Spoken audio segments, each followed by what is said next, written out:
महत्वपूर्ण विषय इसके साथ जुड़े हैं. We have some very important dynamics and dimensions involved in this beautiful 2 days for the India ASEAN Millet Festival. Before we commence our journey, yes, Madhuji? Oh, sorry.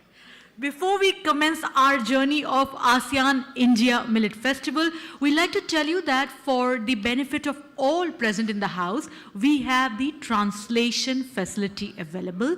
The headphones are there. English is present on channel 1. Hindi language is present on channel 2. Vinay ji is there to assist us. Can we have a quick check with the headphones, everyone? So that in case there be any kind of assistance, our team is there to help you all. So once again, English on channel 1, Hindi on channel 2. So requesting everyone. So I'll be bilingual now so that it helps to do the check better. Once again, everyone, welcome to ASEAN-India Millet Festival. स्वागत आप सभी का आज इस महत्वपूर्ण उत्सव पे. Great, so I can hear that, I can sense that everyone is on the same page.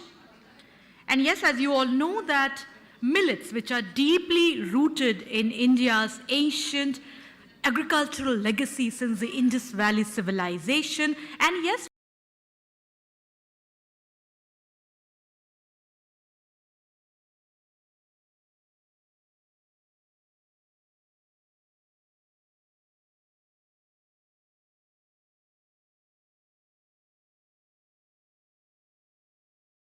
एक बार फिर पुनः आप सबका स्वागत है.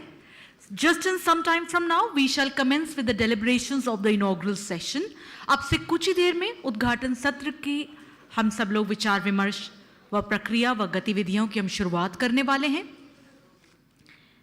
And before we commence this beautiful journey, ASEAN India Millet Festival, everyone, all our national and international delegates, can we have a huge round of applause, everyone? Come on. Thank you. Dhanyavad. Mercy Bukho. Many thanks. So I'd like to tell you that today we have some very interesting things lined up for you. First, we will be having the inaugural session, followed by that 2 very important panel discussions looking at important issues of hunger and malnutrition in Southeast Asia. Followed by that, a very important session on history and culture of millets in Southeast Asia. Do remember that today we also will be having some very important outdoor where we'll be moving after the inaugural session towards the exhibition location. That's at the Bridge, Ambience Mall and DLF Promenade, Vasant Kunj, New Delhi. Our team will be there for any kind of assistance you need. Followed by that, tomorrow, that's day 2, 15 December, we have the B2B meeting organized by APEDA, and of course the exhibition at the Bridge, Ambience Mall, DLF Promenade, Vasant Kunj, New Delhi. So once again, welcome everyone, and we hope you all have a great time at the 2-day ASEAN-India Millet Festival. Thank you.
वो आएगा selfie point 12 पानी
So, so everyone, let's have, the moment has arrived for which we all have been waiting for. We are delighted to share amongst you all that Honorable Union Minister for Agriculture and Farmers Welfare Government of India, Adarniya Shri Arjun Munda ji is amongst us. Let's have a thunderous applause to welcome respected sir.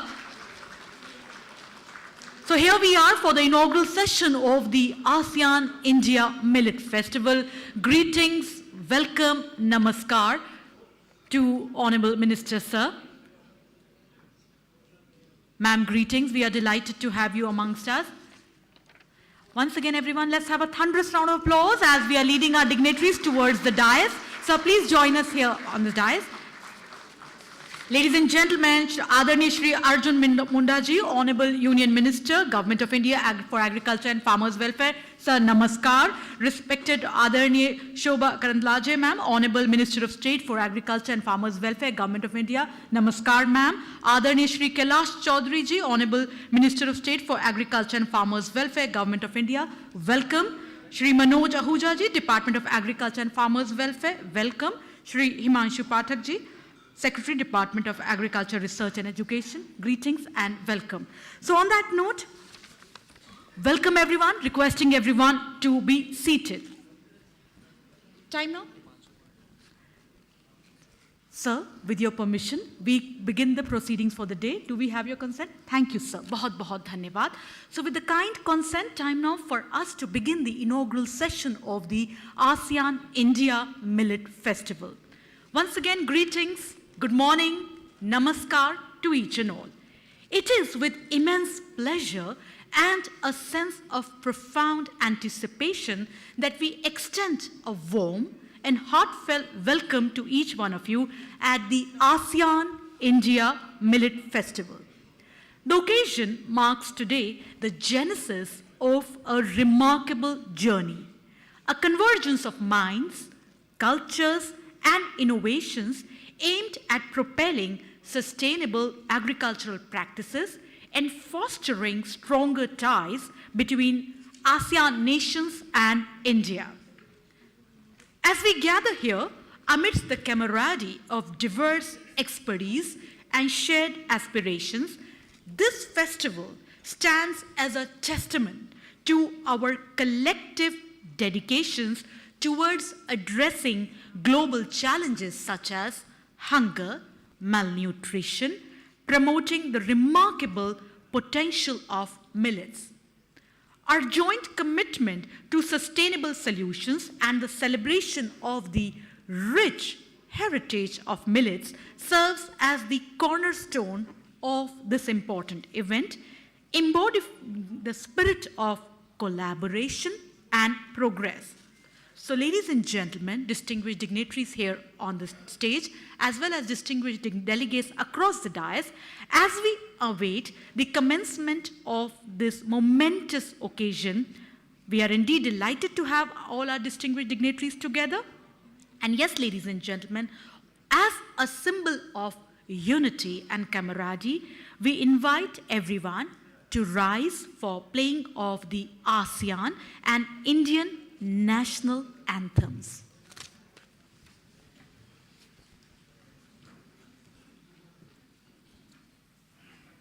जनगण मन अधिनायक जय हे भारत भाग्य विधाता पंजाब सिंध गुजरात मराठा द्राविड उत्कल बंगा विंध्य हिमाचल यमुना गंगा उच्चल जलधि तरंगा तव शुभ नामे जागे तव शुभ आशीष मांगे गाहे तव जय गाथा जन गण मंगलदायक जय हे भारत भाग्य विधाता जय हे जय हे जय हे जय जय जय जय हे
In the Indian tradition, the lighting of lamp symbolizes the dispelling of darkness, signifying the dawn of knowledge, prosperity, and harmony.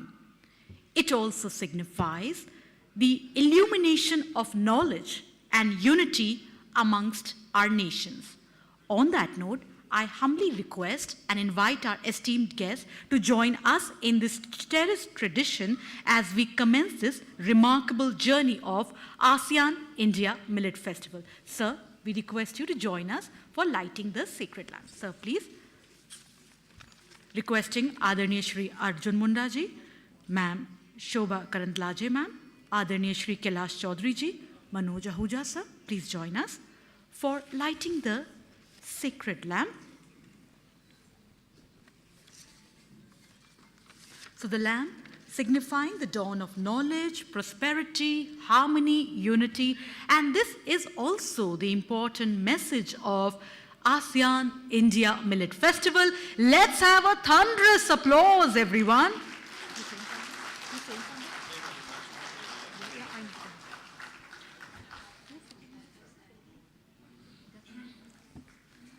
So a round of applause as Adarniya Shri Arjun Munda ji, Shobha Karandlaje ma'am, Kailash Chaudhary sir, Manoj Ahuja ji, and Maninder Kaur Dwivedi ma'am get together for the lamp lighting ceremony. Everyone, we can do a redo with the applause. Everyone, come on. Thank you. Bahut bahut dhanyavad.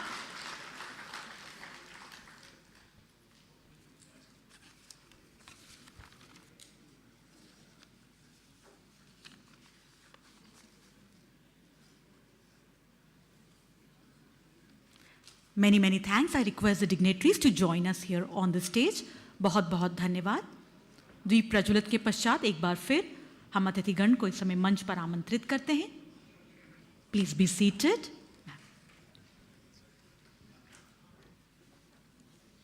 Thank you. And this is indeed a very significant occasion.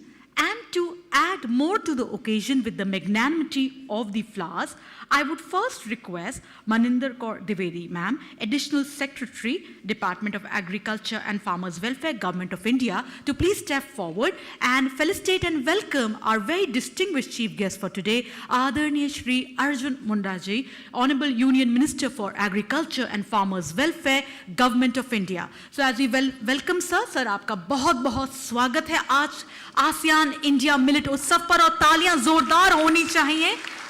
Indeed, a very significant occasion. Thank you, Maninder ma'am, for doing the honors.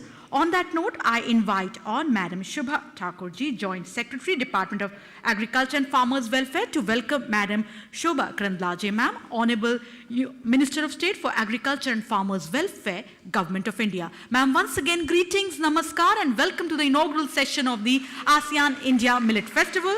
Shubha Thakur ma'am doing the honors. Thank you, ma'am. Shubha ma'am, I request you to be there with us and welcome Shri Kailash Chaudhary ji, Honorable Minister of State for Agriculture and Farmers Welfare, Government of India. And the applause must be there as we have this very special occasion.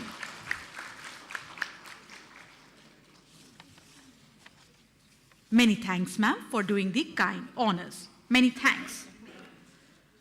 So at this very important juncture of acknowledging the festival's importance, I humbly invite Adarniya Shri Manoj Ahuja ji, Secretary Agriculture, Department of Agriculture and Farmers Welfare, Government of India, to share his welcome remarks for the inaugural session of the ASEAN-India Millet Festival, marking a significant start to our proceedings and providing a comprehensive overview of the importance of this festival and its role in fostering agricultural ties between India and ASEAN countries. Shri Manoj Ahuja ji, Secretary Agriculture, Department of Agriculture and Farmers Welfare, Government of India. Sir, please, for the welcome address. With an applause, Shri Manoj Ahuja.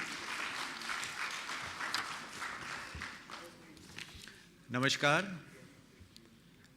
Honorable Minister, Government of India for Agriculture and Farmers Welfare, Shri Arjun Munda ji, Honorable Ministers of State, Government of India for Agriculture and Farmers Welfare, Shri Kailash Chaudhary ji, Sushri Shubha Karanlaje ji, distinguished guests from Asian nations, others, scientists, officers from departments,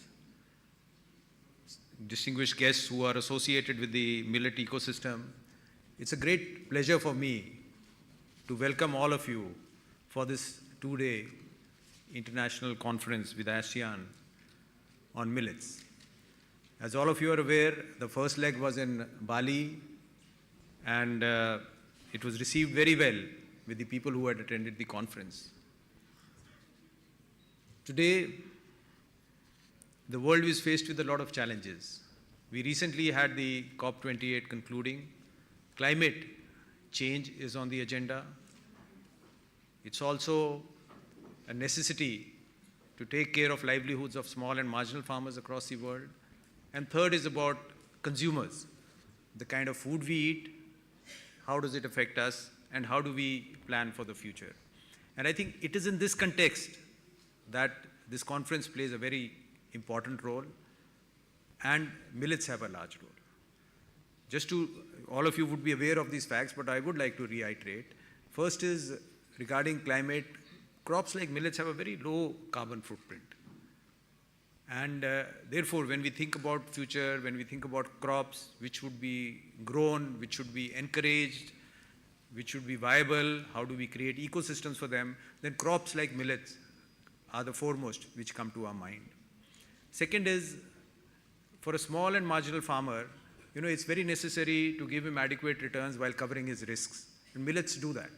Compared to other crops which may be very water intensive or in terms of returns are risky or dependent on climate or vagaries of weather, millets that way are very hardy crops. And therefore, for a small and marginal farmer, in India we have 86% of them, if we can provide them viable returns with these crops, with low inputs, high returns for the farmer, it's ideal for them. And especially they're grown in areas, which we call marginal, which are not well endowed with, irrigation and facilities like that. Therefore, it's ideal for them. And third is for the consumers.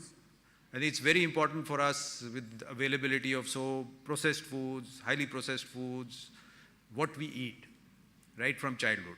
We've seen that in nations where we have malnourishment, you also have problems like obesity. And therefore, habits about what we eat are, a lot of nations have policies to encourage such habits in our schools and bring awareness amongst consumers about what they are eating. Taking all these three together in terms of policy, both nationally and internationally, it's very important that we are able to create a viable ecosystem for such crops, especially millets, which answers these needs, which are actually a challenge for us. And I would like to again remind everybody here that it was on India's call, our Honorable Prime Minister had made this call, that the UN accepted a resolution. It was supported by 72 nations for celebrating 2023 as the International Year of Millets. And India has been playing a very active role in the domestic market and both internationally in terms of promoting millets. It was one of the agenda items in our G20 where it was agreed that we would, one of our centers, Indian Institute of Millet Research, we would make it into an international or a global center for excellence and help and support nations who would like to promote millets. So that has already been set up, and we would be willing to collaborate with nations together to further millets consumption and production globally across the world. From India's experience, I would just like to reiterate, our strategy has been manifold. One is obviously for the farmers, but we have also done a lot of awareness and campaigns so that it comes into our, let's say, dietary habits, which means chefs should know how to prepare it, recipes have been prepared, consumer awareness has been done. Major companies which are producing products have started producing products out of millets, and we've seen the result in terms of increasing exports of our millet products. A lot of startups have come up. Just in 1 year, 500 startups have come up with, and there's an exhibition there which you would go to, which has all these products which have come up, which are designed for palates and consumers. So I think collectively, there are global problems we are facing, and collectively we need to answer them. Millets is an ideal crop, which as I said, as policymakers, we would have to provide an ecosystem that the farmer finds it viable, raise awareness amongst consumers so that they consume more of it. And as a result, we will be also, working and mitigating the impact of climate change which is there.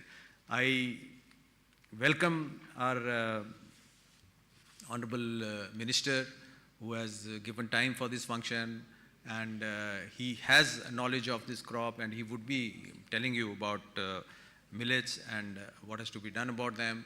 I also welcome our Honorable Ministers of States to this, and I also welcome all of you who have given time and come from different countries to be here today with all of us. And I do wish this conference all the success for these 2 days. Thank you so much. Thank you very much, sir, for the welcome note and the overview for the significance of the conference. Thank you very much once again. Taking the deliberations forward, let us delve into the future as we present a very captivating video presentation on International Year of Millets 2023, showcasing the vision and initiatives taken by Government of India to promote International Year of Millets 2023 and also illustrating the transformative potential of millets in revolutionizing sustainable agriculture practices and global food, nutrition, and climate security. Let's have the video, please. Millets, a miracle grain, a superfood that's an alternative cereal of the future. A cereal that can help India and the world achieve nutritional security and help in shaping a better, healthier future for the entire food chain. Proposed by the Government of India and supported by 72 nations, the year 2023 has been declared as the International Year of Millets by the UN General Assembly. Thanks to this initiative and the efforts made by the Indian Institute of Millet Research, IIMR, a millets value chain has been developed to promote and build a sustained demand for this miracle grain. After all, millets are a solution to so many of the world's problems. Not only are they nutrition dense, they have a relatively low environmental impact, need less water, are easy to grow and simple to produce. Millets are also a great solution for those seeking vegan and gluten-free diets. With 20% of the global millet crop being produced in India, India is now poised to become the millet hub of the world. Thanks to research and entrepreneurial efforts, various ready-to-cook and ready-to-eat forms of millets are available today, making this a highly scalable and commercial food product. In fact, India is home to over 500 strong millet-based startups with a sizable and impressive millet-based product portfolio. And millets are gaining popularity as a superfood world over, all of which has contributed to a huge potential market for millets. Recognizing this, the Government of India has introduced many innovative policies to boost the production of millets in the country. With these concerted efforts, millets is now ready to become a mainstream food grain globally.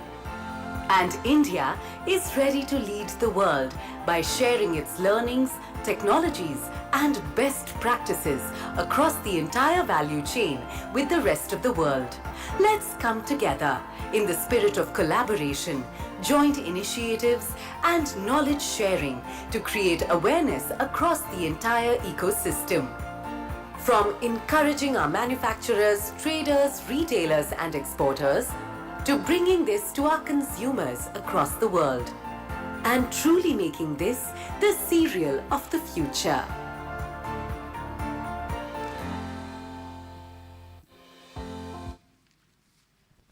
So everyone, let's come together for this historic occasion. I think a round of applause for that very important message. Ladies and gentlemen, at this hour, it is also worth acknowledging the visionary leadership of India under the guidance of our Honorable Prime Minister, Shri Narendra Modi ji. Under his exemplary leadership, India spearheaded the International Year of Millets 2023 at the United Nations, showing firm commitment to promoting millets and sustainable agriculture. Through focused initiatives on research, development, awareness campaigns, the government underscores the nutritional as well as ecological benefits of integrating millets into our diets and farming practices. Once again, everyone, an applause together. Indeed, a historic occasion for national and global governance. Thank you. Now, as we take the deliberative agenda forward for the benefit of everyone in the House, we'd like to share with you that we have translation facilities available. The headphones are also there on the tables. Channel 1 is for English, Channel 2 is for Hindi. इस समय सत्र में अनुवाद की व्यवस्था पूरी है. Channel 1 पर आपको अंग्रेजी भाषा, चैनल 2 पर आपको हिंदी भाषा उपलब्ध है. थैंक यू, धन्यवाद. So as we are there for the historic occasion, ASEAN-India Millet Festival, to have more wisdom on the way forward, it is indeed our great honor and pleasure to have amongst us this morning Honorable Union Minister for Agriculture and Farmers Welfare, Government of India, Shri Arjun Munda ji. Once again, everyone, a round of applause to welcome Sir.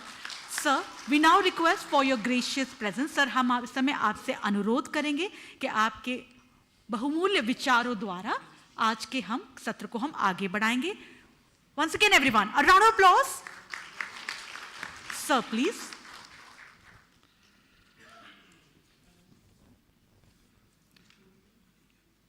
Honorable Minister of State, and my colleague, Sushri Shobha ji, my colleague Kailash Chaudhary ji,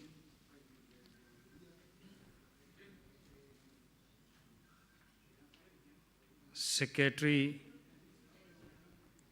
Agriculture Manoj Ahuja ji, Maninder Kaur ji, all the distinguished guests from Asian countries, all the officers and press and media, and dear friends. My secretary, Manoj Ahuja ji, already spoke in English, and my speech already been circulated, so I will speak in my own language. सम्मानित प्रतिनिधियों एवं अतिथियों, सभी को सादर नमस्कार एवं जोहार.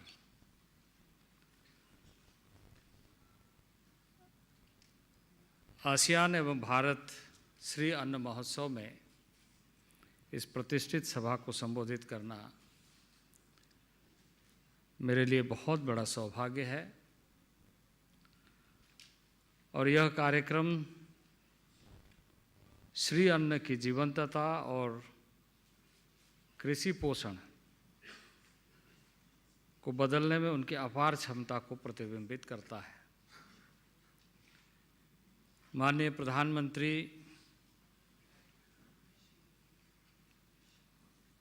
आदरणीय नरेंद्र भाई मोदी जी के दूरदर्शी नेतृत्व में भारत सरकार ने अंतर्राष्ट्रीय मिलेट वर्ष 2023 के भव्य आयोजन में महत्वपूर्ण भूमिका निभाई है. इस ठोस प्रयास ने सीमाओं से बाहर निकलकर इस वैश्विक मील के पत्थर के रूप में प्रतिबिंब किया है, तब्दील किया है. टिकाऊ कृषि और पोषण सुरक्षा के बारे में प्रधानमंत्री मोदी जी की गहरी समझ वैश्विक एजेंडा में श्री अन्न को सबसे आगे रखने में भारत की सक्रिय प्रगति के पीछे प्रेरणा शक्ति रही है। वर्ष 2023 को अंतर्राष्ट्रीय मिलेट वर्ष के रूप में घोषित करने के प्रस्ताव के साथ साथ भारत द्वारा इसकी अगुवाई की गई। मार्च 2021 में संयुक्त राष्ट्र महासभा में इस 72 देशों के द्वारा इस अभियान को समर्थन दिया गया था, जो एक बड़ी उपलब्धि के रूप में हम सबके सामने है। अंतर्राष्ट्रीय मिलेट्स वर्ष मनाना खाद्य सुरक्षा और बेहतर पोषण सुनिश्चित करने के लिए श्री अन्न के बारे में जागरूकता पैदा करने में महत्वपूर्ण रहा है। इसने अनुसंधान और विकास के साथ साथ विस्तार सेवाओं में निवेश को प्रेरित किया है। हितधारकों को श्री अन्न की उत्पादकता, गुणवत्ता और संबंधित उत्पादन विधियों को बढ़ाने में प्रेरित करता है। अभी हमारे सचिव महोदय बता रहे थे जलवायु परिवर्तन की वैश्विक चुनौती और इससे जुड़े प्रभाव, जो हम हाल के हफ्तों में गहनता से अनुभव कर रहे हैं, भविष्य हमारे भोजन और पोषण सुरक्षा के लिए गंभीर खतरा पैदा कर सकते हैं।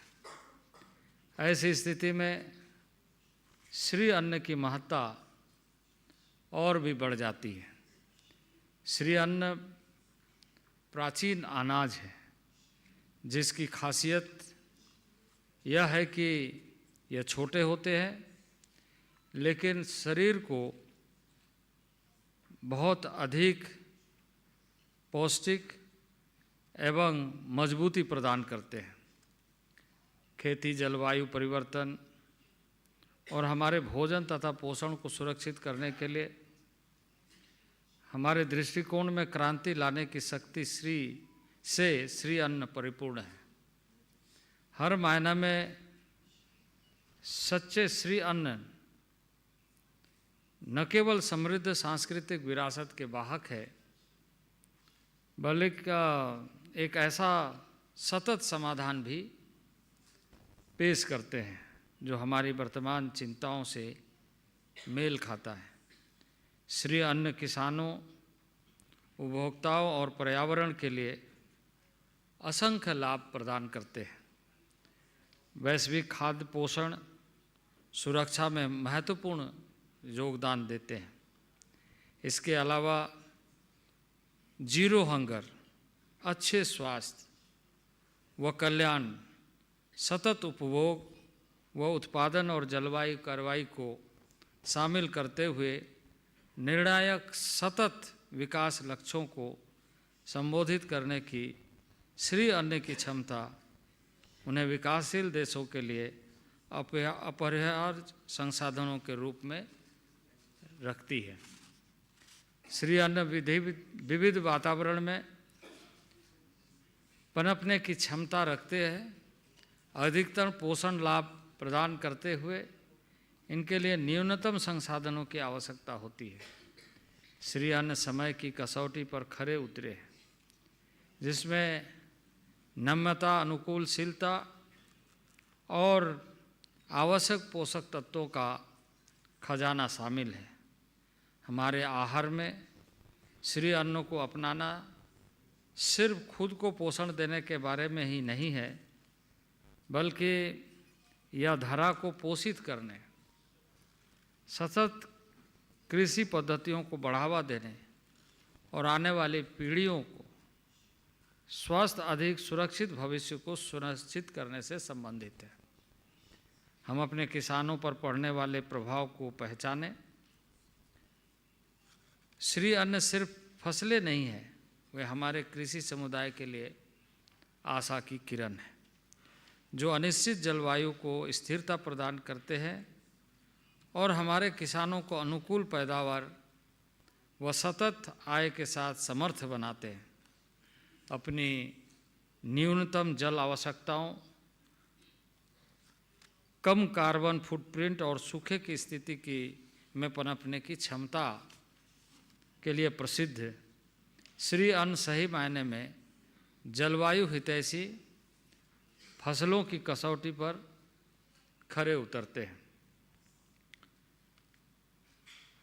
अभी माननीय आहूजा जी ने इस बात का भी जिक्र किया है कि शाकाहारी ग्लूटेन फ्री भोजन की बढ़ती मांग के मद्देनज़र श्री अन्न एक वैकल्पिक खाद्य प्रणाली प्रदान करता है। श्री अन्न मानवता के लिए प्रकृति के उपहार के रूप में है, साथ ही सतत भविष्य के भोजन का एक आशाजनक स्रोत भी है।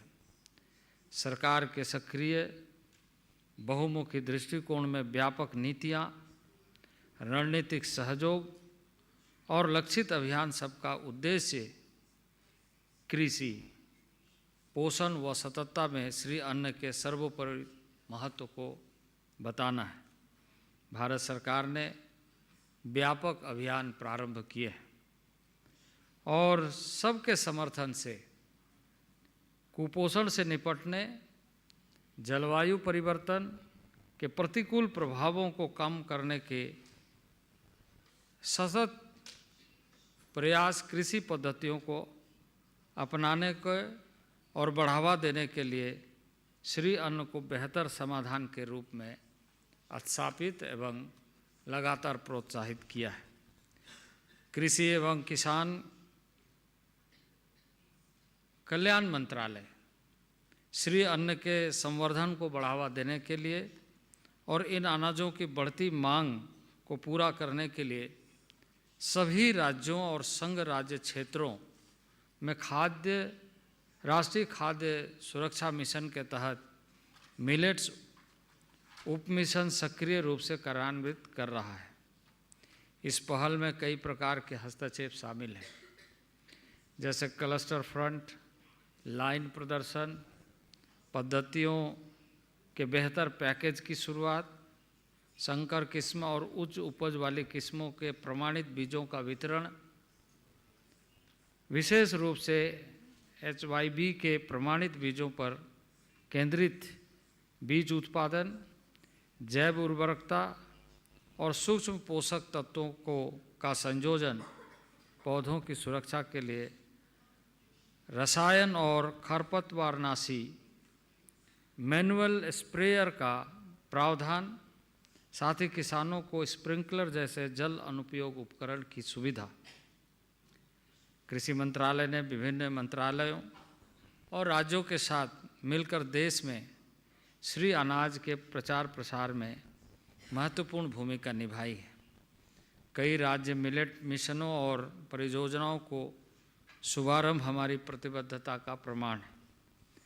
प्रभावशाली पहलों और कार्यनीतिक प्रतिबद्धताओं की श्रृंखला के माध्यम से भारत में और वैश्विक मंच पर अंतर्राष्ट्रीय मिलेट वर्ष से श्री अन्न के बारे में व्यापक जागरूकता आई है और श्री अन्न के उपयोग में वृद्धि हो रही है।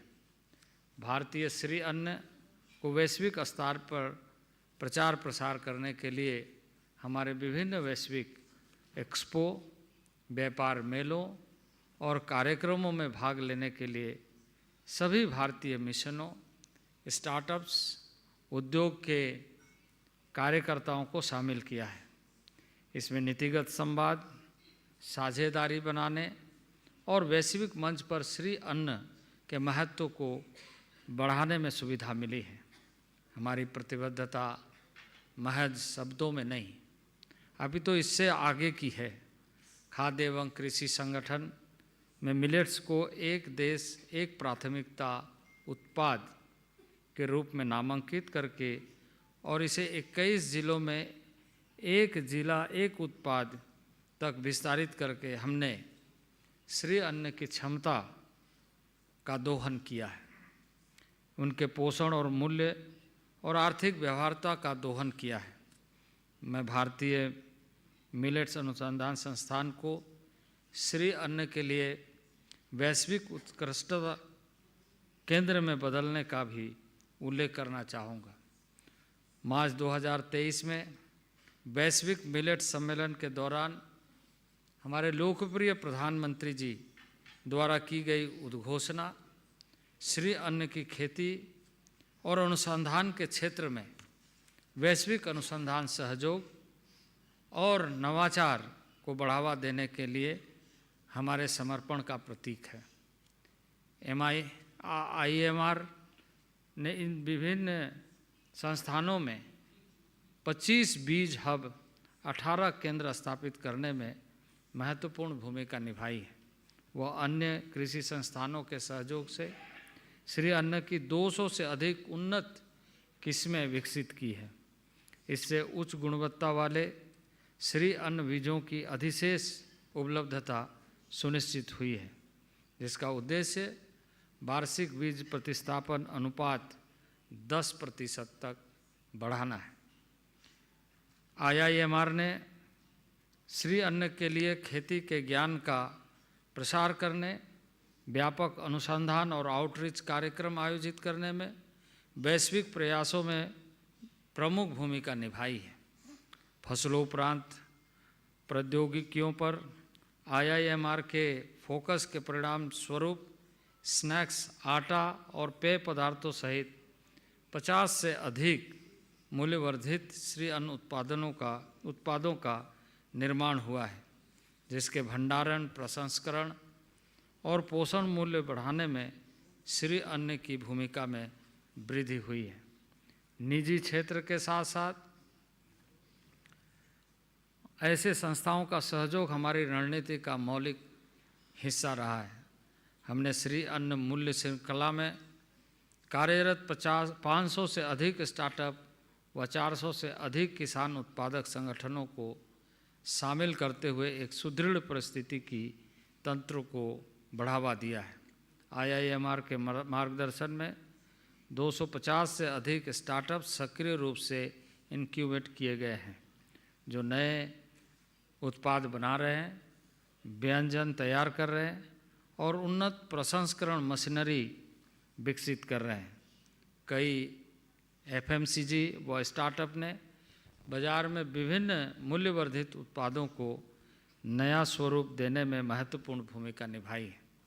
इन संस्थाओं ने नए श्री अन्न आधारित उत्पादों की श्रृंखला पेश की है, जो स्नैक्स व रेडी टू ईट भोजन जैसे कि millet snack bar, puff, instant दलिया, कुकीज़ और नाश्ते में खाए जाने वाले अनाज, pasta, noodles, pizza base, Shri Anna से बने हेल्थ ड्रिंक, मॉल्ट बेवरेज और एनर्जी ड्रिंक तक विस्तृत है।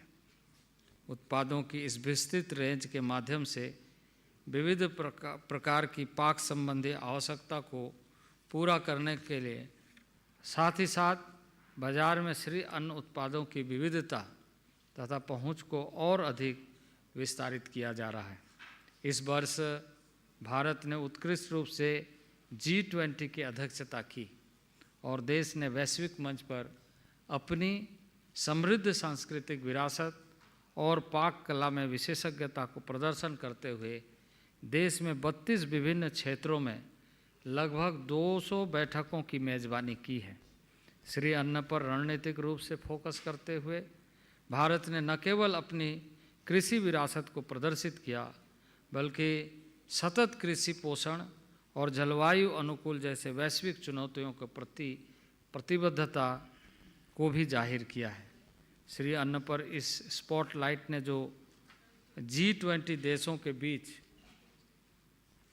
चर्चा, सहयोग और ज्ञान साझाकरण को बढ़ावा दिया, जिससे विश्व को खाद्य सुरक्षा और सतत विकास को सुनिश्चित करने में श्री अन्न की भूमिका के बारे में पता चला। G20 के दौरान मुख्य कृषि वैज्ञानिकों की बैठक में महर्षि पहल की शुरुआत हुई है, जिसका अर्थ है श्री अन्न और अन्य प्राचीन अनाज पहल।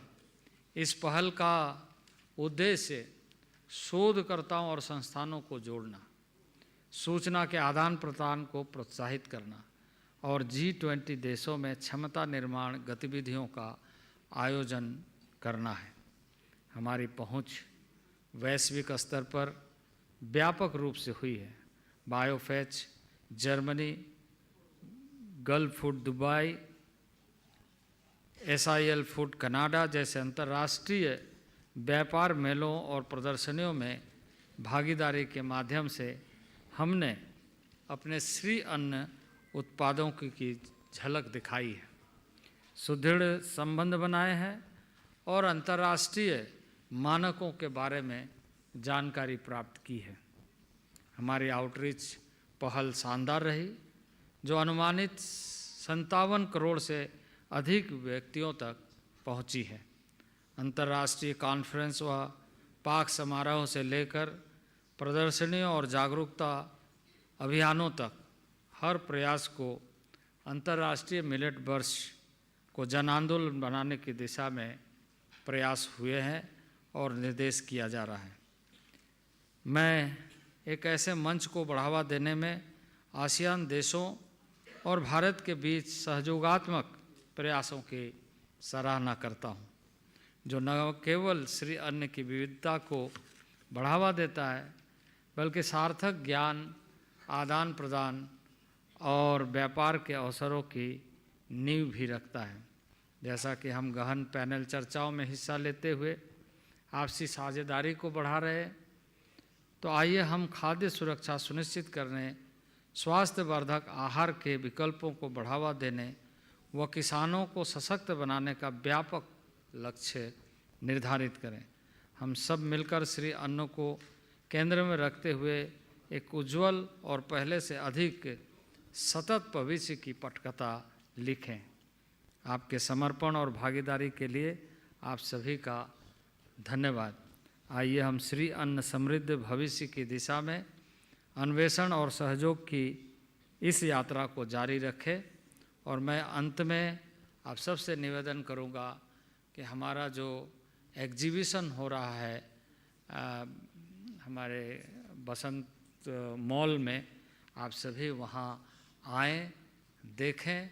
भारत के विभिन्न गांवों के उत्पादों को देखकर आपको खुशी होगी और आप वहाँ का आनंद लें। वहाँ काफ़ी जायकेदार चीज़ें भी उपलब्ध है और मुझे खुशी है हमारे मंत्रीद्वय सभी हम लोग पार्लियामेंट के वजह से थोड़ी व्यस्तता है, लेकिन इसके बावजूद हमारी ये कोशिश रहेगी कि आपके आगे के कार्यक्रमों में भी हम शामिल हो सके।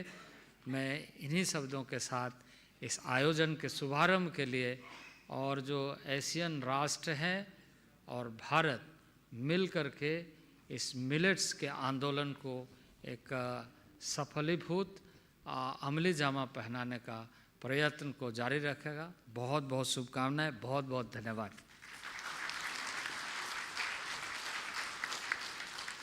Once again, everyone, encore with the applause. Thank you so much, sir. Thank you so much, sir. It's indeed an honor to have you amongst us this morning. And indeed, sir, your words resonate India's unwavering commitment to promoting millets and spearheading sustainable agricultural practices, fostering a healthier and more sustainable future. Thank you, sir. Bahut dhanyawad. Now, before we proceed further, let us commemorate this significant moment with a group photograph symbolizing the collective spirit of collaboration and commitment towards a sustainable future. I humbly request dignitaries here on the stage and all ASEAN nation delegates to get together for a group photograph.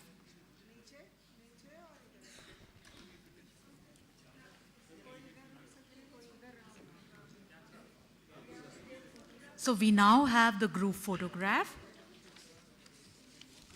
Asean-India Millet Festival. Let's commemorate this special occasion.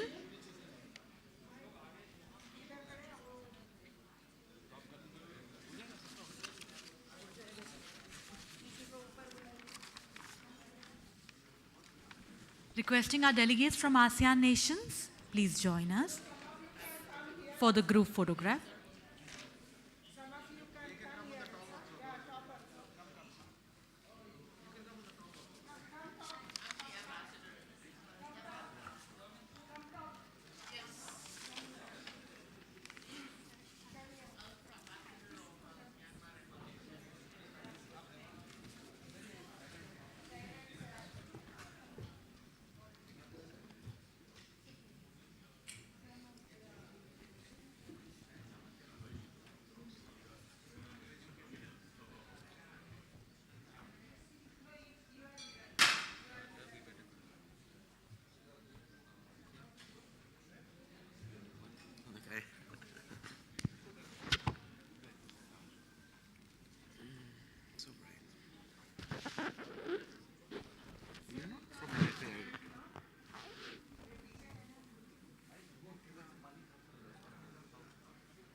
So what an brilliant start to ASEAN-India Millet Festival.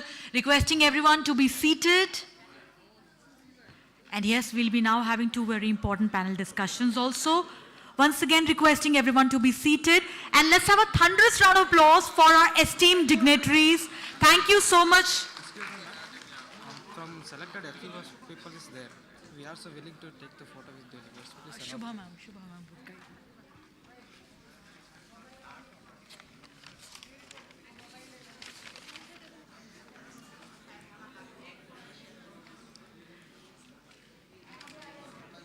So once again, time now for us to take the program forward.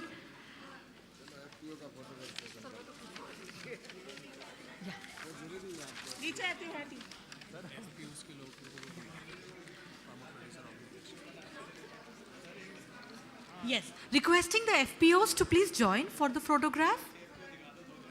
Once again, requesting the FPOs, please join for the photograph. The farmer producers organizations, requesting them to join us for the photograph.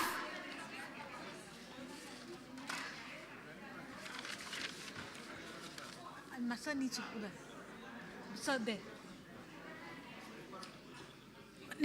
There.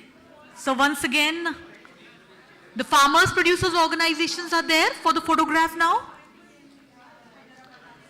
Indeed, a very significant occasion, ASEAN-India Millet Festival. And we are indeed many thanks to Adarniya Shri Arjun Munda ji, many thanks to respected Shobha Karandlaje ma'am, many thanks to Kailash Chaudhary sir. बहुत बहुत धन्यवाद आप सबका. Yeah, Madhu ji, you were saying? अब हमारे साथ हमारे किसान संस्थाएं उपस्थित हैं ग्रुप फोटोग्राफ के लिए. बहुत बहुत धन्यवाद. आज के उद्घाटन सत्र में उपस्थित हमारे सभी विशेष अतिथिगण का. आपकी उपस्थिति आसियान इंडिया मिलेट फेस्टिवल को एक नया मार्गदर्शन, एक नई ऊर्जा प्रदान करती है.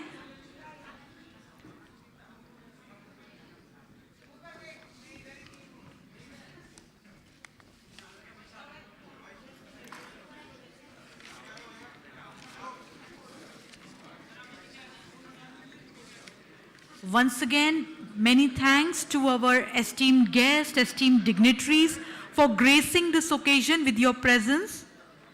And indeed, with your presence, we must say that, ladies and gentlemen, today's inaugural session has laid the groundwork for insightful discussions, fostering collaboration and unity amongst nations. So may the ASEAN-India Millet Festival serve as a catalyst for stronger bilateral ties, agricultural innovation, and sustainable development between our nations.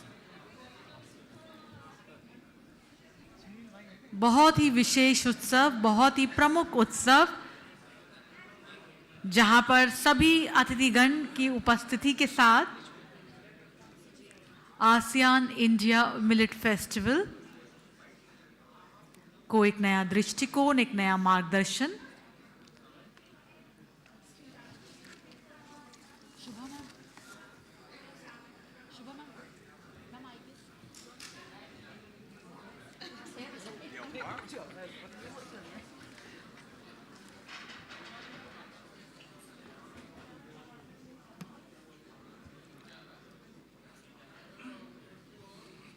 So indeed a very important inaugural session, setting the benchmark for more to come at the ASEAN-India Millet Festival. And we will now be having two important panel discussions. We're indeed very grateful to our distinguished dignitaries for their very special presence. Adarniya Shri Arjun Munda ji, Shobha Karandlaje ma'am, Shri Kailash Chaudhary ji, बहुत बहुत आभार. आपकी उपस्थिति ने, आपके विचारों ने आज के कार्यक्रम में हमें नया मार्गदर्शन प्रदान करा है. आसियान इंडिया श्री अन्न महोत्सव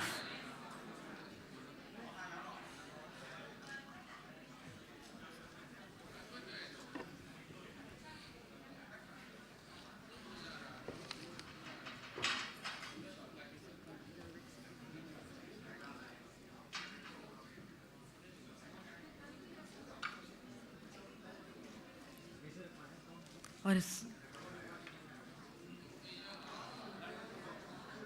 So once again, thank you esteemed guests and dignitaries. Can we have a round of applause everyone? एक बार फिर जोरदार तालियां होनी चाहिए. बहुत बहुत धन्यवाद. Many thanks. Thank you esteemed guests and dignitaries for gracing this occasion with your presence. Ladies and gentlemen, indeed, let me repeat this very important words that this inaugural session has set the benchmark for important things lined up at the Asean-India Millet Festival. And of course, towards the journey for sustainable future, sustainable development with respect to India and ASEAN nations getting together, fostering collaboration, unity and more. Madhu, I guess we should start the panel discussion because log to fir wahi karte rahenge. So now, after the inaugural session, this is the reminder for the two important panel discussions. And yes, our first panel discussion shall be on the topic of issues of hunger and malnutrition in Southeast Asia, millets as a solution. So requesting all our delegates, please be seated. Requesting our FPOs, please be seated. आप सबसे विनम्र निवेदन है कि आप लोग बैठ जाएं, विराजमान हो. इस समय आसियान इंडिया श्री अन्न महोत्सव के संगोष्ठी की अब हम प्रक्रिया को आगे बढ़ाएंगे और आप सब से अनुरोध है कि आप लोग बैठ जाएं. Please keep the decorum in house. Many thanks once again to आदरणीय Shri Arjun Munda ji. Many thanks to Shobha Karandlaje ma'am. Many thanks to आदरणीय श्री कैलाश चौधरी जी. आप सबका बहुत बहुत धन्यवाद. और आप सब अतिथिगण, विशेष अतिथिगण से रिक्वेस्ट है प्लीज बैठ जाएं. Thank you very much. So yes, without further ado, let's move towards the first panel discussion, issues of hunger and malnutrition in Southeast Asia. And therein, let's look at the big question, millets as a solution. Let me first invite on the moderator for the session, Shri Sanjeev Kumar Chadha ji, Additional Secretary, Ministry of Women and Child Development. Sir, greetings, good morning and welcome. Let's have a round of applause to welcome Shri Chadha. Sir, आपकी permission के बाद मैं panelists को इस समय आमंत्रित करूं. Do I have your permission? Thank you. So with the kind consent of our moderator, I now invite on the panelists for this session. The panelists for this session include, and we invite on, Madam Kanchana Vanicham, Director for Sectoral Development Directorate, ASEAN Secretariat. Ma'am, greetings, good morning, welcome. We are delighted to welcome Madam Chanakate Bunia Khan, Director, Thai Chamber of Commerce, Board of Trade of Thailand, representing a pivotal perspective from the ASEAN community. Greetings, good morning and welcome. We are delighted to welcome amongst us Sri Bharatrashpapa Dasa, National President and Trustee, Akshay Patra Foundation, contributing insights into philanthropy and societal impact. Adarni Sri Dasa, namaskar, and we welcome you, sir. Please be seated. And lastly, but surely not the least, we invite on Chef Manjeet Gilji, President IFCA, offering expertise in culinary arts and nutrition. Chef Manjeet Gilji, greetings, good morning, welcome. So on that note, let's get into the deliberative mode. I would request our moderator, Shri Sanjeev Kumar Chadha ji, Additional Secretary, Ministry of Women and Child Development, Government of India. Sir, over to our moderator for the very important panel discussion. So everyone, let's brainstorm, that is, issues of hunger and malnutrition in Southeast Asia, millets as a solution. Over to our moderator and the applause, everyone.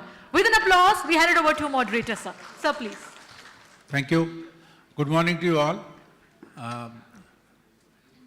Dear esteemed delegates, we are behind time. So before we start, I'll request the panelists for their interventions to be limited to 7 to 8 minutes so that we have time for discussion also. Once again, I welcome all of you to this session. As the name of the session indicate, we are focusing on hunger and malnutrition. You are aware that India and ASEAN countries, we jointly face this problem of malnutrition and hunger. And we are here to discuss the issues and learn from each other the experiences, good practices, and take them back and implement in our respective countries. Today, in our this session, we have our esteemed panelists. They have been introduced to you. So I welcome them to this session. In Southeast Asia and India, you know, the hunger and malnutrition is a challenge. I am presently working, I was working in agriculture sector for over 15 years. Now I am working in Women and Child Development Department. So there we see how malnutrition is impacting our future generations. Children who are undernourished in the very remote areas of the country, and we need to work for this segment. And our political leadership is giving a lot of focus in all our countries towards addressing this problem. In India, we have a problem of over 80% of farmers are small and marginal, and fragmentation of land is a challenge for all of us. It's happening, and land parcels are getting smaller, and we have to devise our strategies, our scientists and administrators. How do we enhance the income of the farmers, and especially when it comes to millets? So we have launched a millet mission in the country, where we are not only focusing on enhancing production and productivity of these crops, but also focuses on bringing these crops back to the plate in the urban areas so that the consumption improves and the whole value chain is set up. So I will request you to visit the exhibition which has been set up. You can see how large variety of products have been produced by different startups in this sector. Another challenge which we have is we are losing the land races very fast. In remote areas, we used to have variety of millets, minor millets, and preserving minor millets is another challenge for scientists. And we have, when we work on improving the quality of seeds, we need to preserve the gene pool that existed in remote areas, tribal areas of the countries across the region. So I hope in this 2-day sessions which we are going to have, we'll have exchange of ideas, experiences, and without further saying anything, I will request first panelist, Ms. Vanitkom, to please address the session and keep the interventions around 7 to 8 minutes. Thank you very much. Thank you.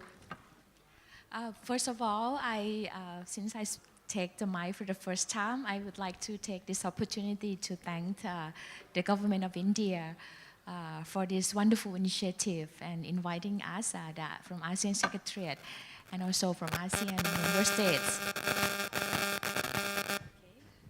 Okay, to join this wonderful event. Actually, we have launched this Asean-India Millet Festival once in Jakarta, you know, where headquarters of ASEAN Secretariat earlier this year. But I think this time it's wonderful that we all here. I think most of the ASEAN member states, we have representatives joining this event. So it will be a good opportunity to really, you know, see the real implementation here. And I'm very impressed by the speech by the Secretary of the Ministry and also the Minister that your approach is the whole ecosystem approach, you know, whole supply chain approach. I guess just to set the scene on how millet could help in terms of fulfill the food securities and also the needs for food in the future. If I may share with you that food security is one of the key agenda in ASEAN. In particular, from the recent COVID-19 pandemic and also this geopolitics, that have happened, we see shortage of some of the food supply in the region.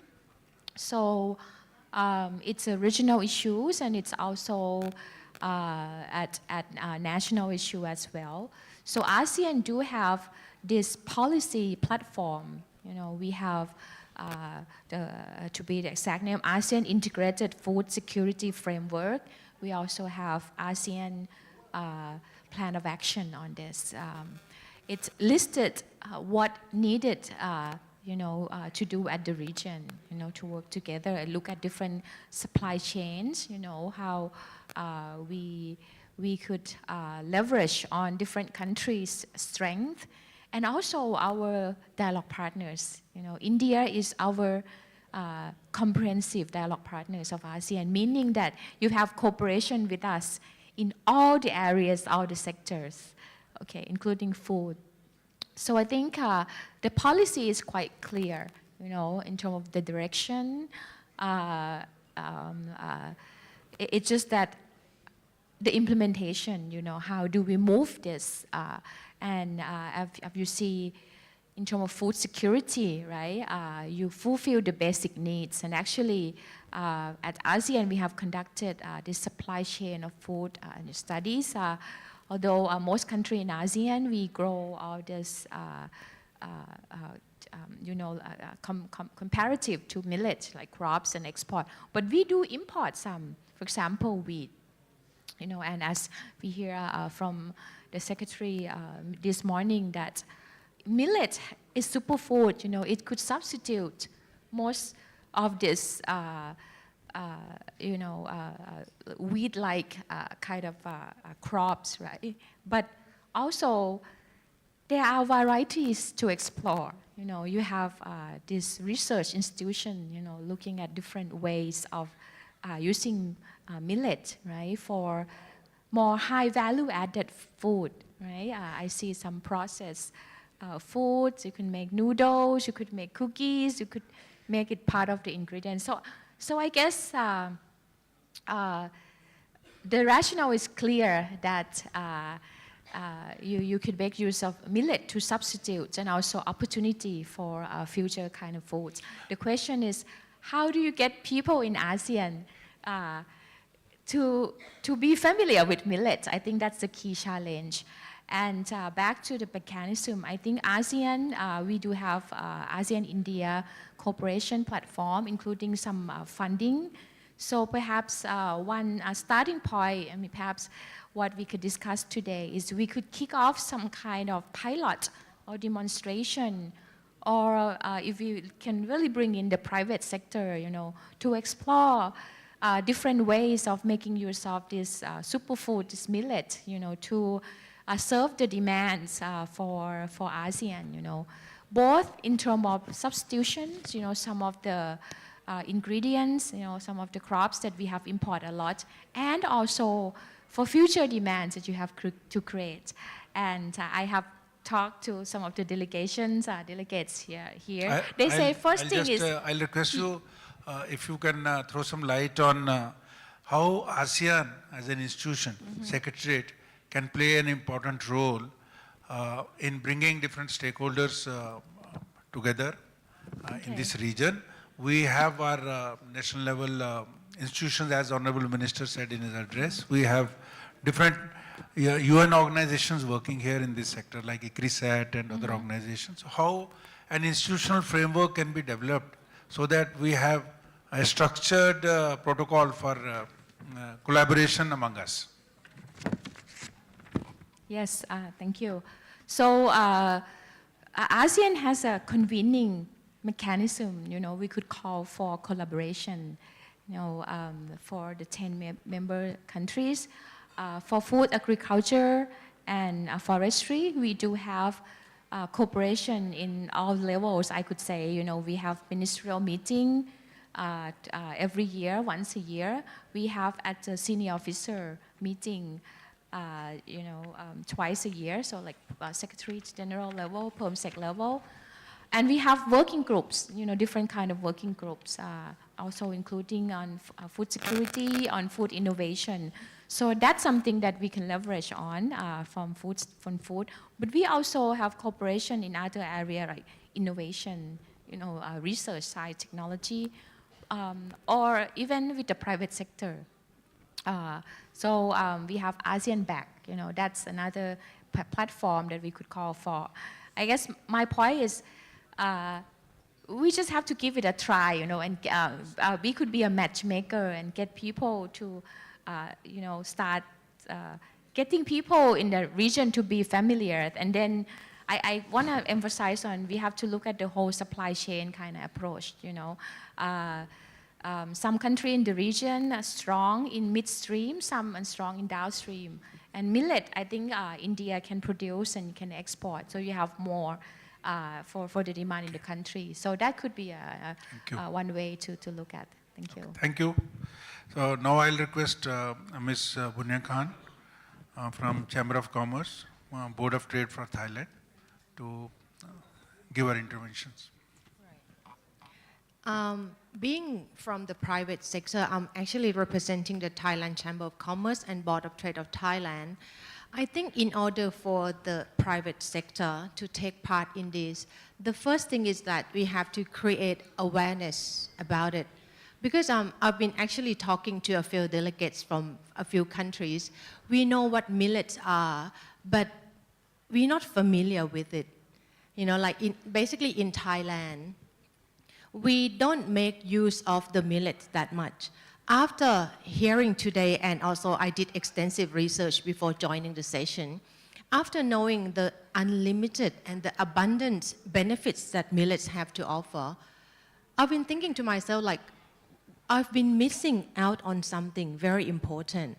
So basically, for the private sector to involve or invest in this, the first thing is that we need to create awareness across the region for people to know, for people to be aware of it and know the health benefits of it. And also bringing together the authorities and government and in the ASEAN regions. I think if we can make this happen, then the policy can be pushed through, and then we can make millets more valuable in a sense, So we could basically, if we have, let's say, millet experts to educate farmers, to educate consumers, food processors, or even the business people, let's say to create some valuable snacks on the go, grab and go things that, because nowadays people have less time basically. So we want something that is good, ready to eat, and also with so much benefits that millets have, So not only if we create demand for this, so in terms of the private sector, private investment, when there is a huge demand in the market, the investor will jump in, before you know it. So I think the most important thing is that we all have to be educated more about millets. Maybe coming here today and during the exhibition 2 days, so I will bring back to my country something that is more valuable. And I would look through the investment opportunities amongst the Chamber of Commerce of what we can do to make this available, and to share the opportunity. And also one thing about it is that we have to change the perception of millets. Because in Thailand, we would think of millets as feed, and also biodiesel, biofuel. So we don't take that into our daily consumption as much. So we have to change the perception. We have to change this, and also instead of combat the hunger and malnutrition, it can also be a superfood, future food that is good for people. And we don't, in terms of the perception, it's only food for the poor. So we can make that into a more valuable market and make millets available throughout for investors. Yeah. So those would be create awareness, create demand, and change the perception of it. Yeah. Okay, thank you. Thank you for your comments. Now I'll request our next panelist, Mr. Dasa. He is the national president of a very important and unique kind of trust named as Akshay Patra Foundation. They are doing wonderful work in feeding the children and poor in the country, and they have made very innovative interventions in the whole food supply chain, and I'll request him to share his experience and also focus on how we can add more millets to the feed which we give to the school children in the country. So I hope the delegates from ASEAN countries will benefit from this, the kind of work they are doing in the country. Thank you. Thank you, Mr. Sanjeevji. Good morning to Ms. Kanchana, Ms. Puya Khan, and Manjitji, and fellow audience here and the ASEAN delegates. So just to give you the context, we are Akshay Patra Foundation. We feed in partnership with the government of India and the various state governments in India, close to about 2.2 million children every day in 16 states and 2 union territories. And we are a 23-year-old organization which has been partnering with the government. The government gives us grains, currently wheat and the rice, the staple diets of the Indians. And we cook a wholesome meal and provide it to schools, where government school children, where largely the underprivileged section of the society come and study. This meal acts as a very special incentive for children to get educated and be nourished. So this program, we are in one sense a very proud partner of the government, which is under the PM Poshan scheme we are feeding.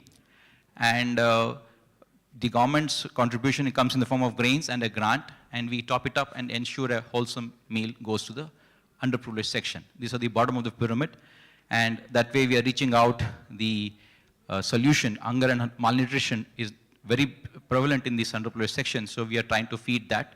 We are inspired by Srila Prabhupada, the founder of Hare Krishna movement, who wanted to ensure there is no hunger and malnutrition. So this is the context of it. Now coming to the use of millets, we have been innovating in various ways by which we have been adding millet to the diet. Right now the current meals is roti, sabji, or a rice and a sambar or a curds like that. So we have made some significant development in collaboration with ICRISAT and many other societies, researchers, the people, where we have, we did a pilot run, finger millet idlis we made. Idli is basically a steamed fermented cake, which is eaten in the South India and largely in South India here. So we use that, we set up in special facilities to cook that and deliver to the children. And we also made a finger pearl millet bisibele bhat. Bisibele bhat is basically a hot cooked meal, which is having lentils and millet. So this also led to we served that to the school children who are coming from a very, like I said again, underprivileged section of the society. So this added, this was welcomed very much by the children. In addition, we also are already doing little millet upma and khichdi. In this, we are doing it in Uttar Pradesh, Telangana, Delhi, and Rajasthan states already. And apart from this, we are also giving off-the-shelf items like chikkis, bars, nutrition bars, and we are also giving payasam. It's a sweet item. We are giving namkeens, which is basically a sweet and savory, to the children. So this is a pilot run we have been doing, and this has been going on, and we had very good response from the children. Children were very happy, and it was very tasty. The biggest challenge in millet reaching out is the taste. So we have to do renovation, we have to improve our equipments to make it good for the children. So that way we are finding it a very good alternative, millet as a good alternative. And just when we are saying superfood, why should the bottom of the pyramid be left out of this superfood, right? So that is our wish. We want that the meals go to them also, superfood reaches them also, and slightly alter, because this millet has been a traditional grain for very long in India. It's nothing new. That's, in one sense, we are taking India back to its roots in one sense through this. So roughly, I would say, we see, like I said, we are feeding 2.2 million meals, regular meals. Out of that, about 400,000 meals per week, we have been able to now feed these millet-based recipes, and we have been doing it. We wish to scale it up. I feel in many of these Asian countries, there will be some kind of a school meal program, which will be doing to the children from the public schools or the government schools. I think this should be added on into their the recipes and given. Millet can always be done, and reaching it to the children of the very underprivileged section. That would be our request, and I think this can be explored. We can work with various governments and do this further. Having said this, I see a big scope here for further improvement. Like I've said, our roughly, I've calculated per day, 1,400 tons of grains we are using. So even if 20% of that we make it into millet, that will be a huge number, 280 tons per day. So this is a huge, it can create another kind of an economy, circular economy by itself, and support the country, support farmers, marginalized farmers, and make the reach the superfood to the children. In this 2 or 3 challenges, I'd just like to conclude with that, sir. One challenge is the availability of these millets, grains. Already India is a very proud, can be proud in one sense, because we are feeding almost 110 million children every day through our grains, all these systems, where the government is giving, the Food Corporation of India is giving the 100 grams per child or 150 grams per child rice or wheat. So we can look at, can that be also given, this millets can also be incorporated in that, and the millets are made available to these kind of organizations, to the government schools, to organizations like ours, then it can become widespread. This can scale up. I'm just giving another number. See, 7.7 million tons of grains are used by this midday meal or the PM Poshan program. It's a special program which initially started off with more like a security, food security. Now it has graduated to nutrition security. I would say now next, health and nutrition security can be provided for the children from the very economically weaker sections. So this 7.7 million tons, even if, let us say, like I said, 20% of it becomes millet-based, if the government can supply this through these FCIs and these things, then it would be a big revolution, I would say, bring about, not only for the agricultural sector, for the social sector, and the entire India per se. So I would say we are poised in a very big way. We did a very wonderful program through the PM Poshan, the midday meal program, and now we should gear up for the next, I would say. And in fact, we had started this Akshaya Patra program much before the midday meal program was really done. In Bangalore, in the year 2000 with 1,500 students, now we are at about 2.2 million children every day. So I feel this can be a good partnership which we can look forward to. We would look forward to work with the government of India and with the Asian countries, and where if we can lend hand or partner, stand shoulder to shoulder, and solve this problem of hunger and malnutrition through millet, we'll be very happy to be a part of it. Okay. Thank you. Thank you. As he rightly said, that serving hot cooked meal in schools for underprivileged children has really helped in addressing the issue of malnutrition in the country. But also it has increased the admissions in the school. It has checked the dropout rate from the schools, from the children of poor segment. So their contribution in this area is immense. So I thank you for your comments. Our FPO friends who are here, so they should take note of this, that availability is a challenge in the country right now also. If we have to, organizations like Akshaya Patra, they need 500 tons. So the aggregation of this quantity is a challenge. So FPOs who are working with small and marginal farmers, so they can build growing clusters, aggregate and supply to bigger users like Akshaya Patra and other users in the country. So that would incentivize the farmers and provide them remunerative prices also for their produce. So thank you very much again. Now, when it comes to promoting millets among the urban population, how it should be made presentable, it should look attractive and also tasty. So that's a challenge. And I think our next panelist is a celebrated chef. So I will request him to make his interventions and enlighten us how, without compromising with the nutritional value of the millets, how we can experiment and come out with new recipes. Please. Thank you very much. We all have understood by now the nutritional values of the millet. We all know about it now. And we all understood the nutritional values, so I need not to talk much about on that. But now the challenge is to incorporate the millet in the regular diet in the southeast region. And that's very important because millet, it is also understood that the millet is really an answer for the future for food security and the malnutrition. So we have to put it into our diet. And incidentally, the millet is available in Southeast Asia in most of the countries. Maybe in the small quantity at this time we all have, like in India, we just forgotten about that.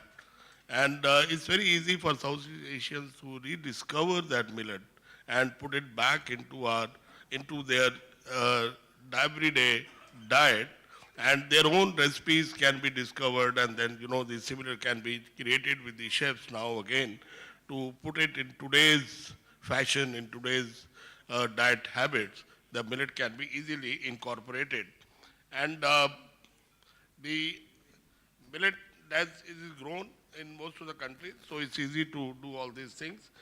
And millet, as we know, that is very good for the environmental. I need not to say about that. We all know it's very resilient and very good for the earth, water and air, all the things. So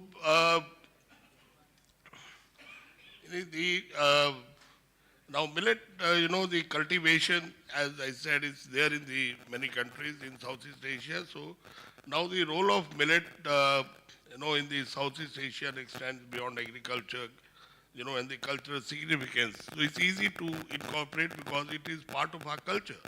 It is there in the culture. So it's very easy to put it. Now, definitely, the government policies should also encourage the farmers so that everybody is saying that the production is not as much as we want the consumption should be. So we must work on that, if not. And now, finally, the chefs can play a very, very important role in the public awareness and education. And now the time has come. I think the International Millet Year worldwide in 2002-03 is getting over. Now the time is the millet, how we can put millet into the plate as a food, not as a grain. We all have understood it's there. But now it has to get into the plate so the people can consume. And as everyone says that the millet is not, some people don't like, it's not tasty. No, millet is very tasty. It depends how you cook it. Every grain, if you eat singularly grain, may not be very tasty, but when it comes into the food, when it combined with other spices, the techniques of cooking, it will be. But of course, it has its own taste. But that's what the chefs can play a very, very important role in every country to create and communicate to the people that how and define and more talk into the tasty language and then more scientific language of crop, of growing and all that. So that's where the chefs can play a very, very important role. So it's not like we chefs in India for this year, we have done a very beautiful book, world-class book on the millet where the chefs of India has contributed and some of our chefs from the outside the country has also contributed in that book. It's just to show that the food, the millet is as beautiful dishes can be made and put it on the plate as attractive, colorful, and very, very tasty. And millet is, like many other grains, is very versatile. It is not that only few things which maybe traditionally were making, but now millet can be made from the drinks till the sweets, all kind of snacks or the main dishes, very, very versatile. And the beauty in millet is that it's many varieties. So which suits best in the dishes can be chosen and can be used. And the book that milletology is, which is done by the chefs of India, along with our the other chefs, the chef from Thailand also contributed the recipes in that. So that book, I think, is we have distributed to all the Asian countries, the chefs, president of their federations, and even sent to almost 110 countries so that everybody can understand about the millet. And I'm sure the millet is going to play a very important role in the future food security and the malnutrition.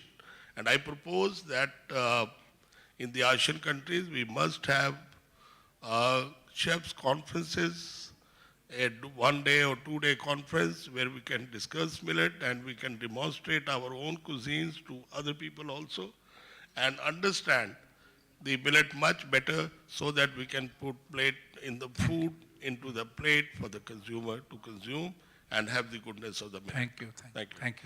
Thank you.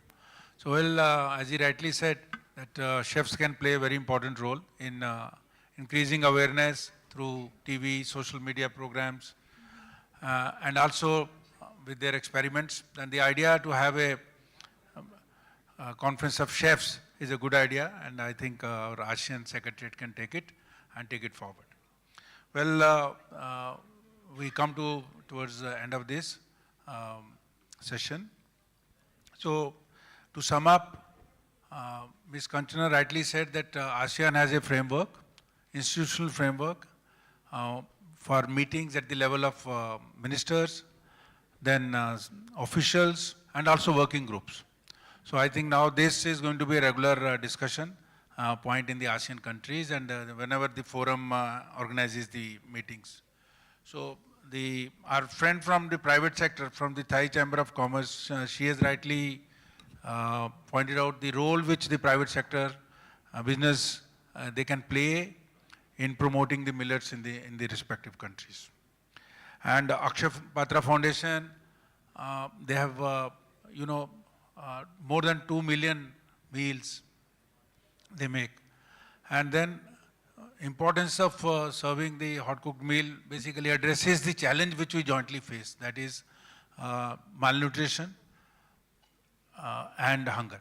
So I think this case study can be circulated among all the delegates and they can share it with the policymakers so that in the schools and educational institutions where children from poor segments come, so this can be one of game changer to address the issue of malnutrition and increasing the education literacy rate also in those areas. And our chef has rightly said, as I said, that you will see today the items like noodles, wafers, pasta made out of some of the startups from India. And it will be presented to you. So I also saw it and more than 50 items they have made it. So as I said, I come from a state of Odisha, which is a very important state for millet cultivation in the country. So we have done a lot of work in this area, but the challenges which I flagged jointly which we face is that we have to help the small and marginal farmer by collectivizing them so that they grow in clusters. We pass on package of practices to them so that they can grow better varieties and the productivity also improves. And to add to his income, this marketing has to be done by FPOs in such a way so that the farmers, they get most remunerative prices. For the scientists now we have a challenge that the land races and seed lines which used to be there in hundreds of years back, so they are vanishing very fast. So we have to work on that. We preserve them, improve them, and then pass it on to the farmers so that the millet production and productivity also improves. So with this, I thank the esteemed panelists who participated and shared their valuable experience with all of us. Thank you. Big round of applause for our panelists. Thank you. Thank you. Thank you very much, sir. So at this juncture, we express heartfelt appreciation to our moderator, Shri Sanjeev Kumar Chadha, and our esteemed panelists. Everyone, a round of applause once again for them.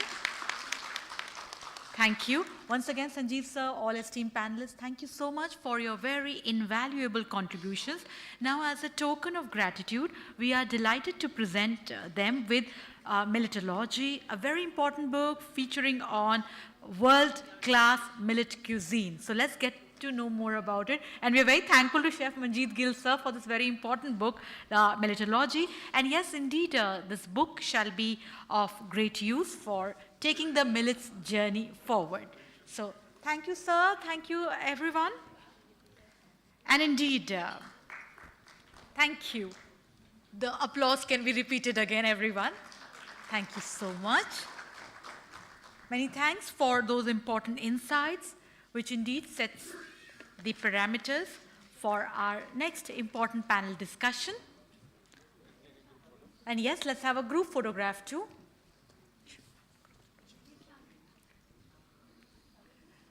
Thank you so much to Sanjeev sir, as well as all our esteemed panelists. We are on time.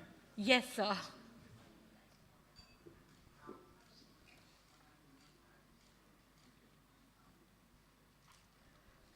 Thank you so much.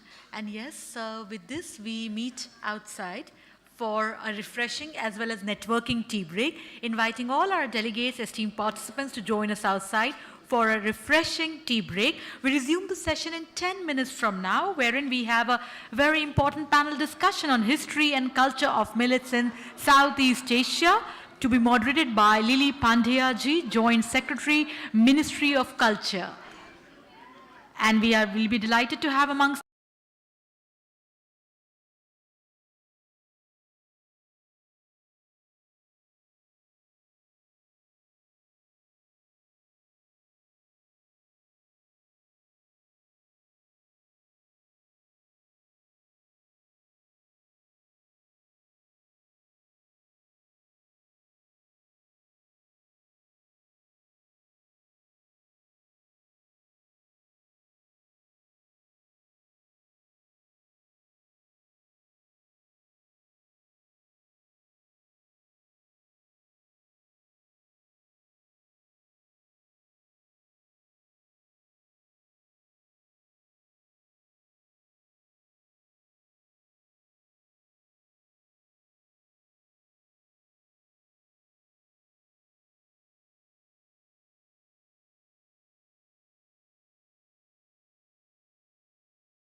Requesting everyone to be seated. May we request the Pullman Hotel Hospitality to please have the bell so that all our delegates can join us inside. So welcome back everyone for the second panel discussion as a part of the Asean-India Millet Festival. Requesting everyone to be seated. And yes, we look forward to important insights from you all. Please do tweet with the hashtag Asean-India Millet Festival. And yes, we look forward to important perspective, photographs, feedback for the session on new media, Twitter, LinkedIn, Instagram, and more. So once again, greetings everyone. Welcome. Please be seated. And before we proceed with the second panel discussion, just an important announcement. Please keep your mobile and communication devices on the silent mode. Please be seated, everyone. So we have the second panel discussion, and let's know more on this in this panel discussion, that is history and culture of millets in Southeast Asia. So let's brainstorm further. Welcome back everyone, all the delegates. Please be seated. Okay, so now without further ado, let's get the deliberative agenda going forward. Once again, warm welcome to everyone in the post-tea break session. We hope you all had a refreshing tea break session. And now, the second panel discussion. We are honored and delighted to have amongst us Madam Lily Pandey ji, Joint Secretary, Ministry of Culture, who shall be moderating this session. Ma'am, good morning, good afternoon, greetings, and with a round of applause, let's welcome our moderator for the session, Madam Lily Pandey ji, Joint Secretary, Ministry of Culture. Ma'am, welcome. And ma'am, with your permission, let me now first call on the panelists. Yes, please. Thank you, ma'am. Lily, ma'am, please be seated. So, I now call on the panelists for the session. We welcome here for the session Shri Sanjay Agarwal, ADG, ICRISHE. Sir, Sanjay sir, namaskar, welcome. And there should be applause. We welcome Rina Sayawalji, Director for Diversification of Food Consumption, National Food Agency, Bandhan Pangan Nasin. Ma'am, welcome. We are delighted to have amongst us Ankita Jaiswalji, Chairperson, Sustainable Tourism, UPHRA and HRANI.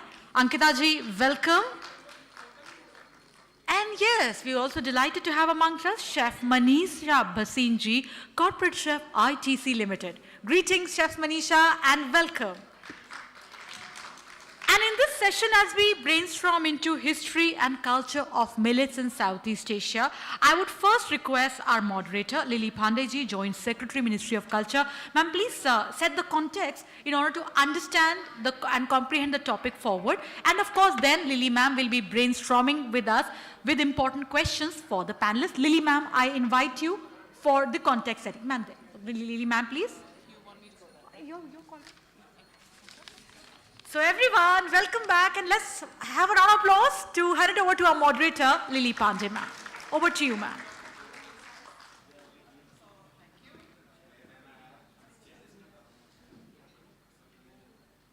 Millets are a product of agriculture, an ally of nature, and an intrinsic part of our culture.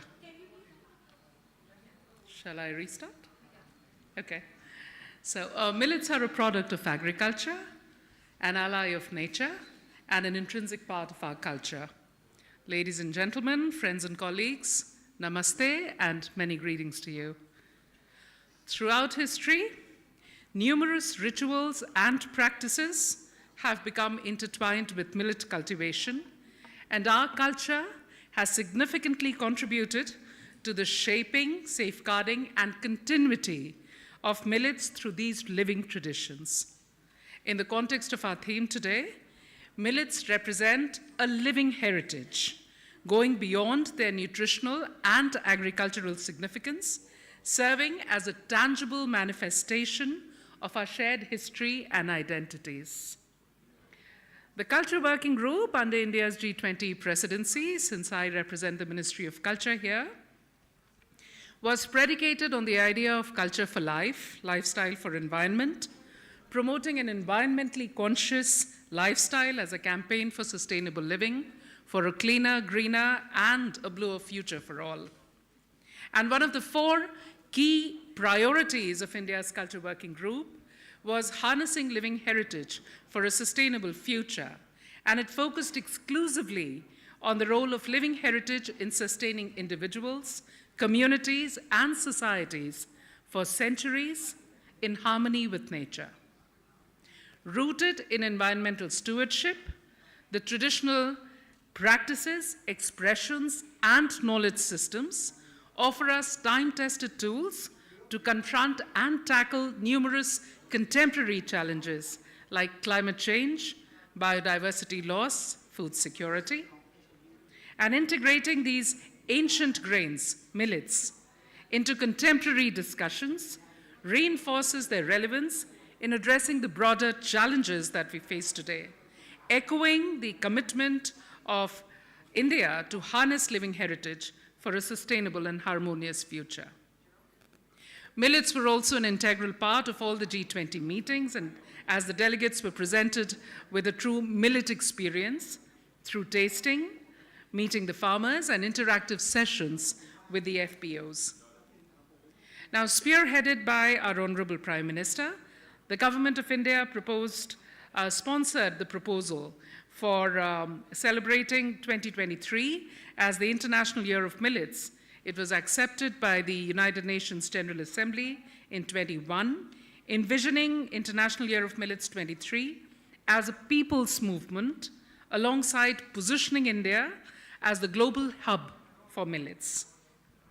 Millets have the potential to help us achieve the SDGs like SDG 2, Zero Hunger, SDG 3, Good Health and Well-being, SDG 8, Decent Work and Economic Growth, SDG 12, Sustainable Consumption and Production, and SDG 13, Climate Action, SDG 15, Life on Land.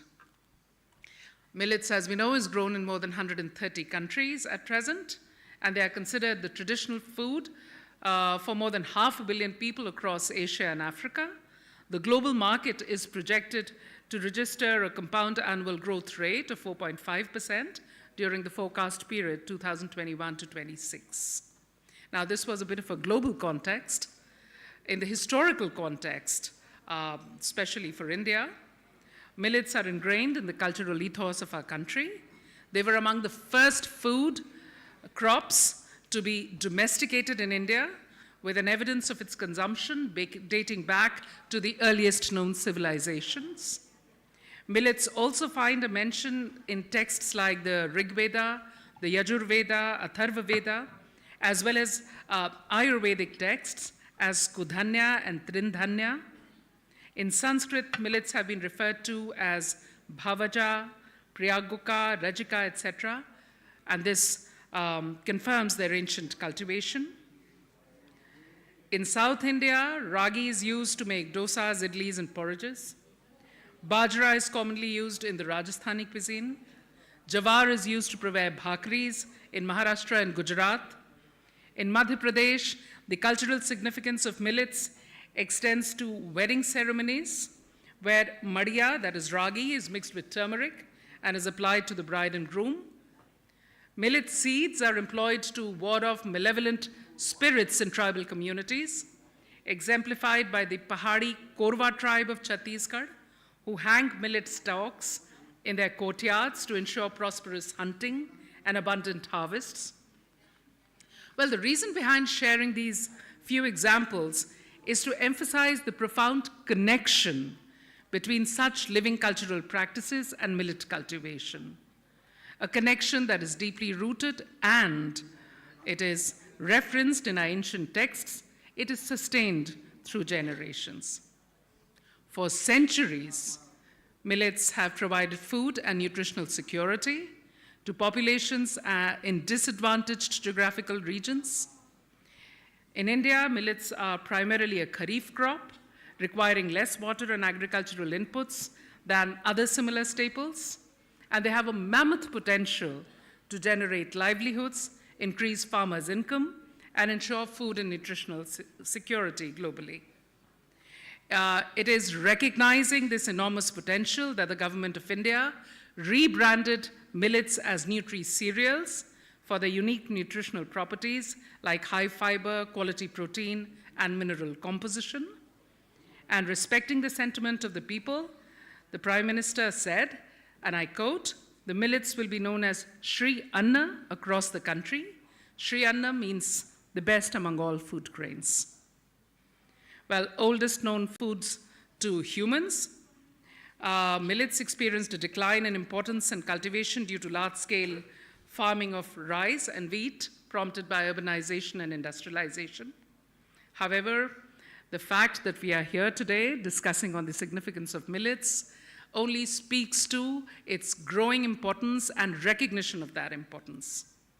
And ladies and gentlemen, it is a privilege to be invited here to speak, to set the context and to moderate this topical panel discussion on the history and culture of millets in Southeast Asia, which is a very crucial topic and necessitates exploration and research about the historical roots, the cultural dimensions, and the evolution of millets in Southeast Asia. This ASEAN-India Millet Festival is a testament to the multifarious and the multifaceted efforts by the Ministry of Agriculture and Farmers' Welfare, who have taken a proactive, multi-stakeholder approach to engagement approach to achieve the aim of International Year of Millets 23, and they are taking the Indian millets to the global stage. Today, we have a very distinguished panel consisting of eminent personalities deeply involved in the various facets of food diversification, sustainable tourism, and culinary expertise.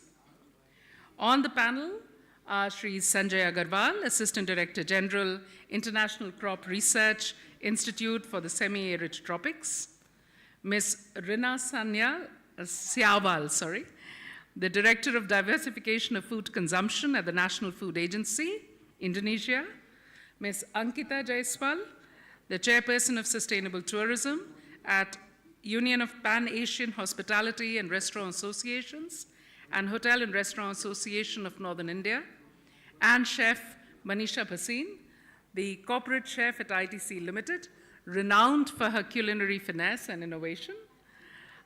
With their wealth of experience and expertise, our panelists promise a profound exploration into the historical and the cultural dimension of millets in Southeast Asia. And I now invite all of you to delve into the intriguing narratives surrounding the miracle millets. I request the esteemed panelists to decide the way they would like to take the conversation forward.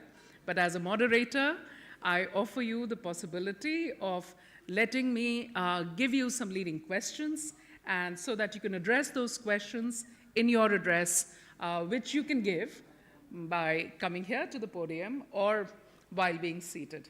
So you take a call on how you want to take this conversation forward. The first, I would like to invite Sri Sanjay Agarwal, Assistant Director General, ICRI-SAT. And sir, the questions that we would like you to address, or I actually have one composite question for you, which is, how do you perceive the historical heritage of millets in Southeast Asian cultures, shaping contemporary agricultural practices, particularly regarding sustainable farming methods and crop diversification? So I guess that you'd like to address this question sitting down. So, and I'll come and happily assume my position right next to you. Thank you, sir. Thank you, Lily, and good afternoon to everybody. First of all, let me compliment the leadership of India for not only piloting internship of millets, but taking the program of 2023 forward to this level. And if you all feel, from the farmer's perspective, from the country perspective, millets was considered as a compulsion crop for most of the farmers because they had no other crop to grow. But now, because large number of intervention, the demand side, and if you see the board here, India has exported millets to 70+ countries. It has become choice crop for large number of farmers. And the crop becomes a choice crop only when it has income generation for the farmers, income enhancement for the farmers, complements of that. And what Shriyan Lily was talking about, the name of Shriyan is coming. In India, the old name was Kaddam food. Kaddam food, food for the poor. And now changed to Shriyan. Shriyan, the best of the best. The poor should have the best of the best. That's apart from point. But now the nutritional value have enhanced for this thing. You're talking about the rich cultural traditions of South Asian practices and all those things. Definitely, these have outstanding traditions grown there. It has been a staple food for large number of farmers. But the best part of all this tradition which came in, the resilience in the adversaries which this millet crop has, the nutrition value which everybody is looking for, and sustainable farming practices. And if you see the growth of all the new interventions in terms of technology which have thought for the farmers, for the agriculture sector is what? Precision farming. Precision farming means use less water, use water which is wherever required, and this is a crop which uses a minimum amount of water. Then we talk of conservation agriculture, no-tilling soil, covering the soil and everything. All the farming practices related to millets involved conventional agriculture. And the best part was that in most of the countries where the millets is grown, is the knowledge, because major focus had been on the food crop in terms of the research, in terms of inputs, in terms of the focus, in terms of the funding. ICRISAT is the organization which I represent, is one of the CGR institutions, which the mandate crop of millets, mandate crop is there. So because the major focus in terms of research input, in terms of funding, all those things for major for the other food crops, here the knowledge among the farmers, the seed system, transferred from mutual sharing of practices, something a mental algorithm, what you do, what not to do, and all these things, and which now we are thinking of knowledge platforms and other aspects. So this community-based farming, where the knowledge exchange is being transferred, adds to a lot of cultural benefits and all these aspects. So thank you again for the leadership and bringing millets to this place, and thank you, Lily, for the opportunity. Thank you so much, sir, for emphasizing the aspect of the social capital that the cultivation of millets through precision farming has led to, and how it has become a part of our living traditions. I would now request our second panelist, Miss, just give me a second. Yeah. Ms. Rina Siawal to speak to us and try to address the question of how does the National Food Security Agency of Indonesia perceive the historical significance of millets in Southeast Asian culinary heritage, and what are the initiatives or strategies that are being considered to reintroduce millets in the modern diet, and while honoring the cultural roots. Yes, okay. So. Thank you for the time. Allow me to stand.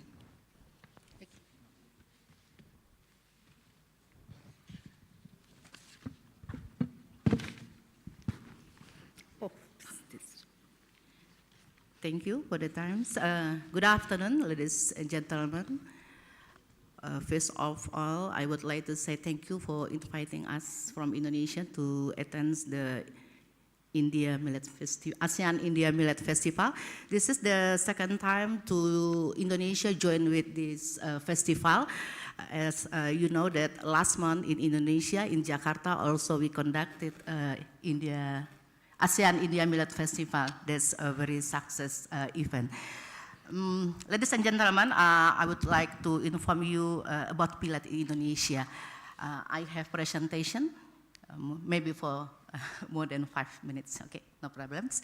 Okay, Indonesia, based on the Global Diversity Index, we are the second best diverse country in the world. We have 77 sources of carbohydrates. You know, millets is one of the carb source.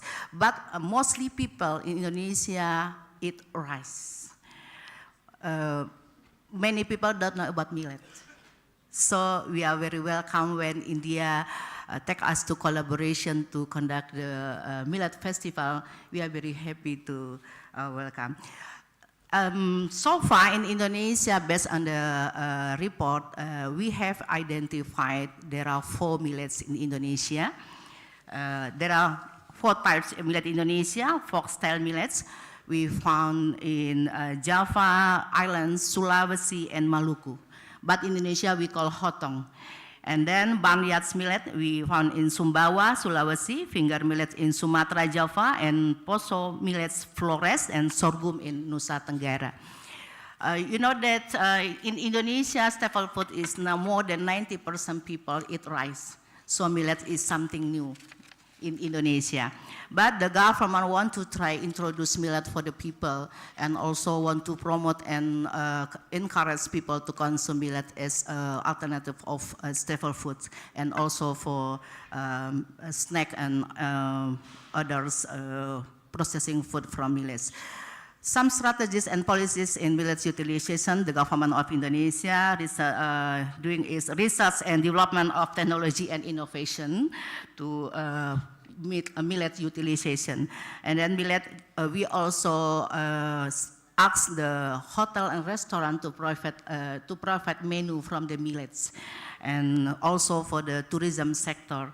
Then we also use the social media to promote the millet for the people. So our target is young generation, so they well know about millets as the food source.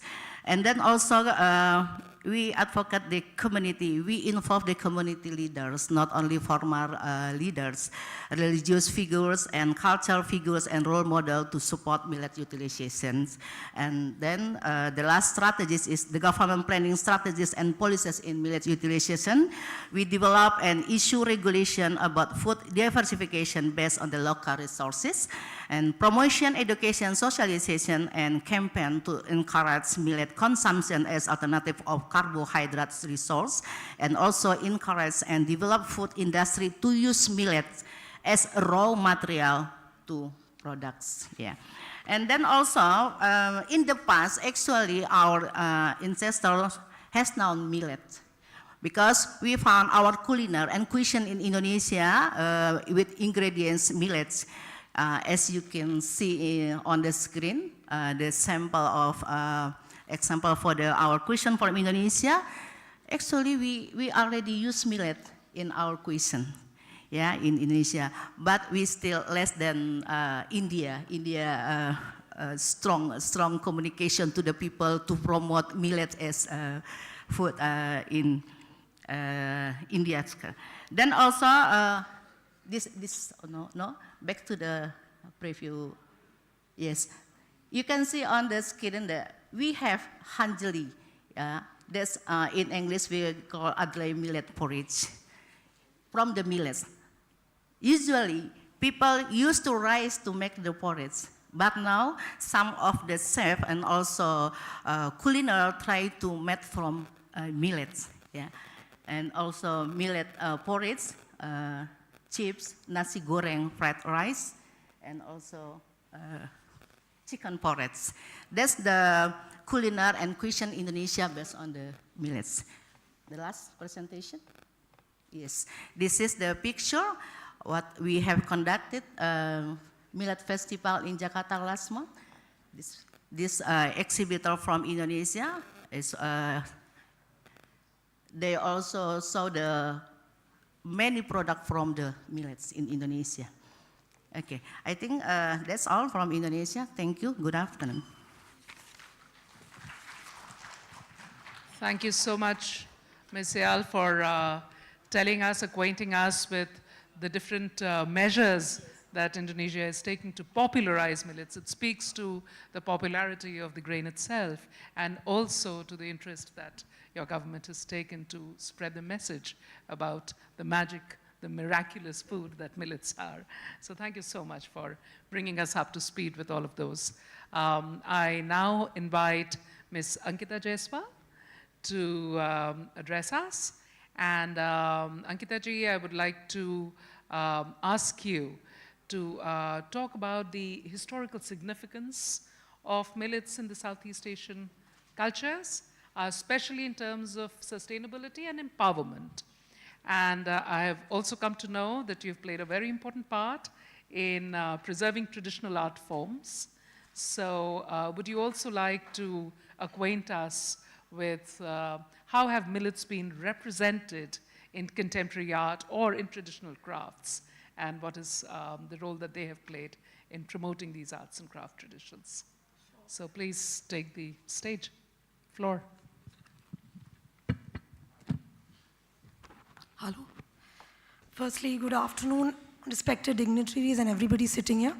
It's an honor to sharing the stage with important dignitaries and talking about a very versatile crop, millet. I feel, the answer to your question, I feel there's a profound historical significance with Southeast Asian cultures, particularly in terms of sustainability and community empowerment. Millet being a versatile crop, it has been a dietary staple for generations, fostering self-sufficiency and resilience in communities. If I talk about sustainability in a broader sector, millets are renowned for the ability to thrive in diverse climates, poor soil conditions, requiring very minimum water and resources compared to other grains. Because of this resilience, they sustained communities through periods of environmental fluctuations, ensuring food security even in challenging times. When we talk about community empowerment, historically it has been encouraged, the communal practices have been encouraged to a larger sector. Because millets being a low input, it has helped a lot of smallholder farmers and communities to not only cultivate and harvest together, fostering a sense of unity and shared responsibility. I feel when we talk about sustainability and community empowerment when it comes to millets, it is not only ensuring food security, but also cultivated a sustainable agriculture practice which is deeply rooted in community collaboration and empowerment, shaping their cultural identity and resilience over centuries. Now, when we talk about art and craft, I definitely feel that there is an illustrious historical connection when it comes to our traditional crafts and art in India. For me, as an artist too, millets have served as an artistic impression and defining cultural representation for sure. For example, when you talk about pottery, artisans for generations and years have meticulously etched designs which has resembled millet grains, millet plants, the way of harvesting, especially when you talk about pottery, then they have meticulously, in a very hard-working way, brought it out very beautifully on clay vessels. So it not only shows the importance of millet or Shriyan, as addressed by Honorable Prime Minister Shri Narendra Modi ji, but also giving importance to our agriculture significance of over the generations.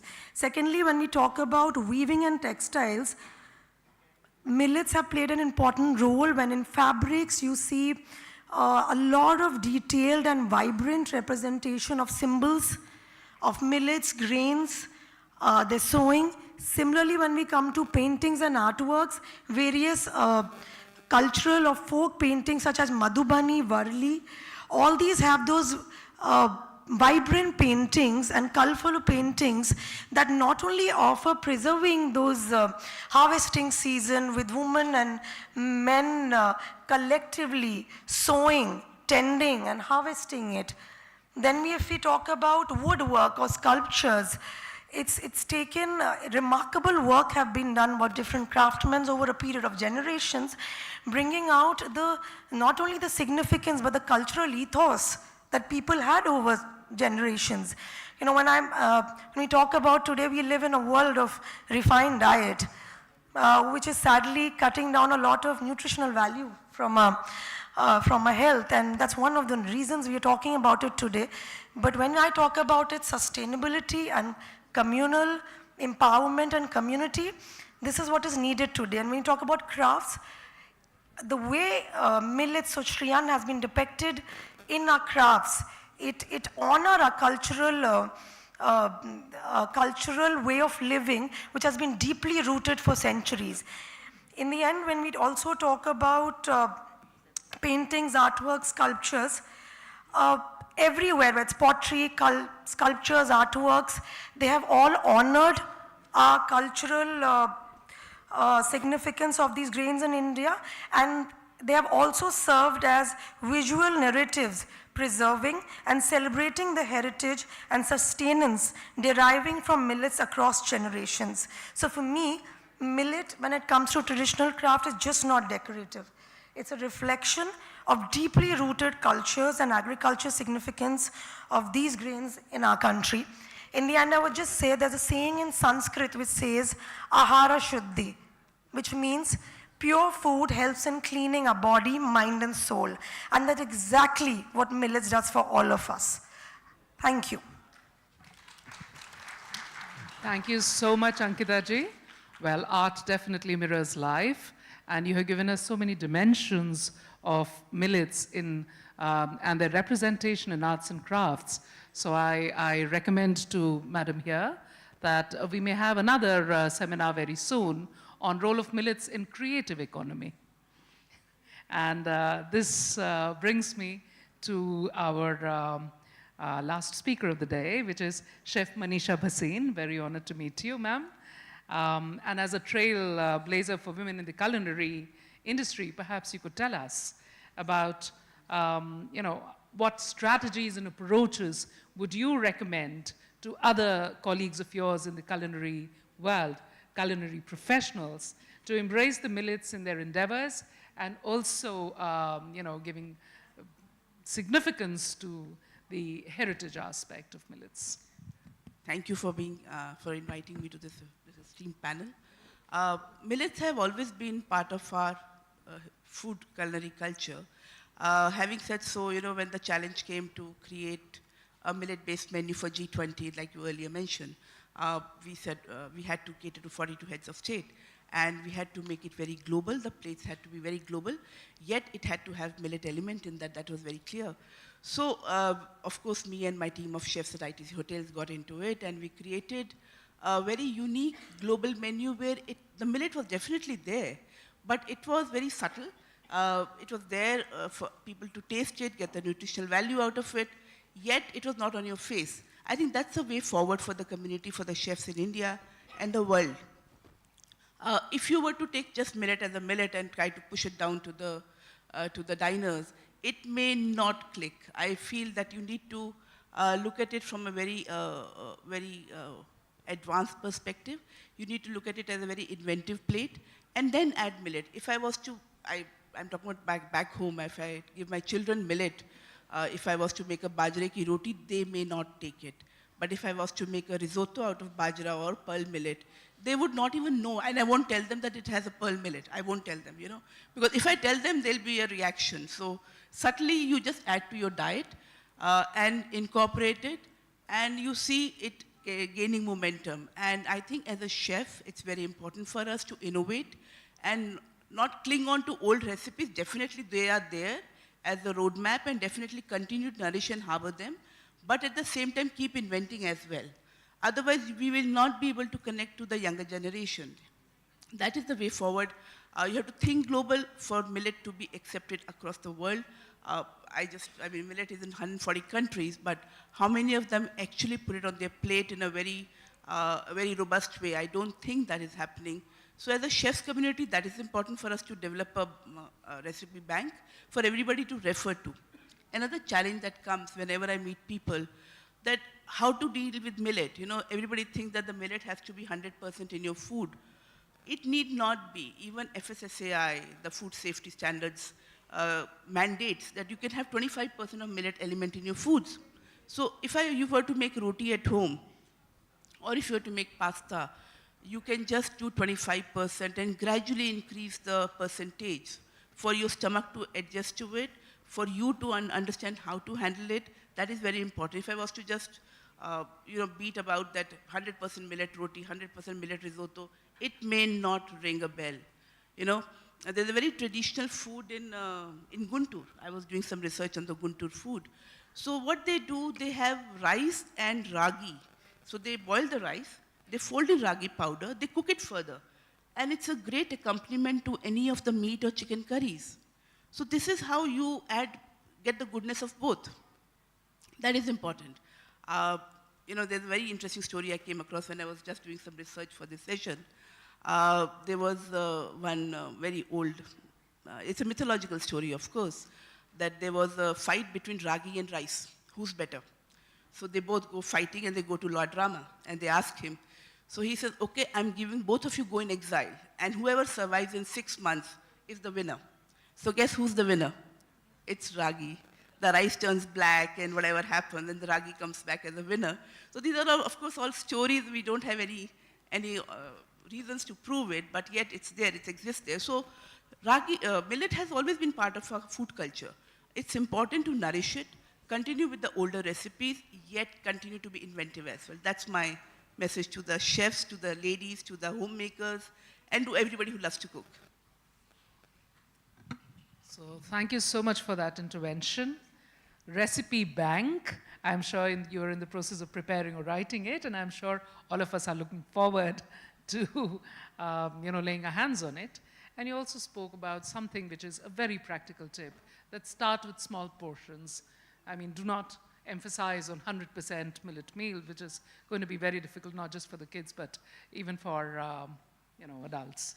So thank you so much to my esteemed panelists. And I don't know, do we have much time now? If we do, perhaps we could take a question or two from the audience so that this session also becomes interactive. So if anyone from here in the audience would like to pose a question to any of the panelists, please feel free to do so. A simple raise of hand would do. Would you like to, Shubhaji, initiate a question?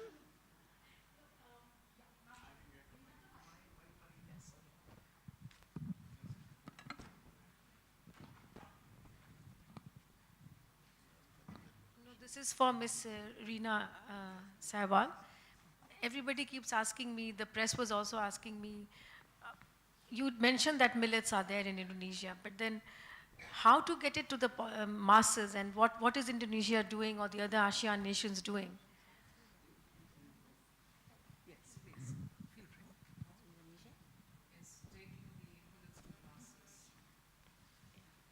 As I mentioned in my presentation before that, millet is still new in Indonesia. Many people don't know about millets.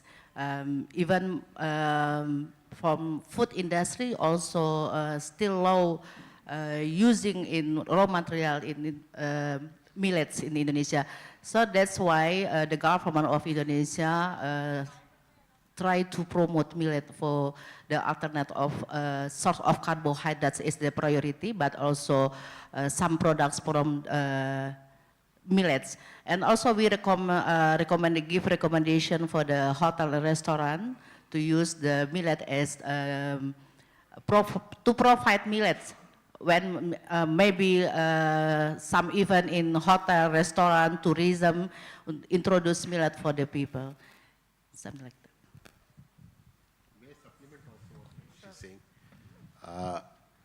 Ultimately, what Chef was saying, if parents tell the children to eat millets, they might not eat it. If government says nutritious, people might not accept that thing. Institutions saying, ultimately a global organization which has a repute value, which people consider important thing. For TEF, certain papers came in and became so global. So ultimately identifying the right bodies, a third party who says that thing, that can also lead to a confidence building and going to the masses. Thank you. Thank you so much. Do I see a hand? Yes, I do. Please feel free. Can a mic be taken to her, please? Yes.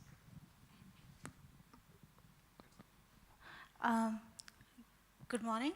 And my question can be taken by any one of the panelists. I would like to raise a question that now, after so much of promotions of millet, millet is slowly and gradually becoming a food of the rich rather than food of the poor, how it used to be. So if it becomes the food of the rich, these is millet products, they come very expensive. So how to we come across this challenge and curb it, what can we do to have millet available? And because if it becomes too expensive, then it goes against the reason of food security. Thank you. That's a very significant question. And I see that two of my panelists are probably going to take it. Ankita ji? Hello. This is my personal view on everything that I've seen around happening. Firstly, we need to understand the importance of it individually. And then, however the demand goes, the supply will go up. I myself believe, and I think everybody sitting here believe, that millets should not be a luxury. And we've been talking about it, of the historical importance of it. So definitely it is for everybody. Now when the demand will go up, the farmer organizations, the demand of them will go up, and a lot of efforts have been made in giving them all kind of knowledge, sustainable harvesting and everything to growing grains. Of course, for centuries it's been used for humans and for animal fodder also. But as and when we'll have such conferences, talks and initiatives will be taken, when the demand will go up, the supply will go up. And then it will be no longer for rich, but for everybody. Let not be a demarcation between rich and poor, but a food which is very important for a sustainable survival for everybody in the world. That's the very reason it has been regarded as the Shriyan, or Millet of the Year, by the United Nations. So we really need to increase the demand of it by all of us in small ratios in our life, then the supply will go up. Thank you.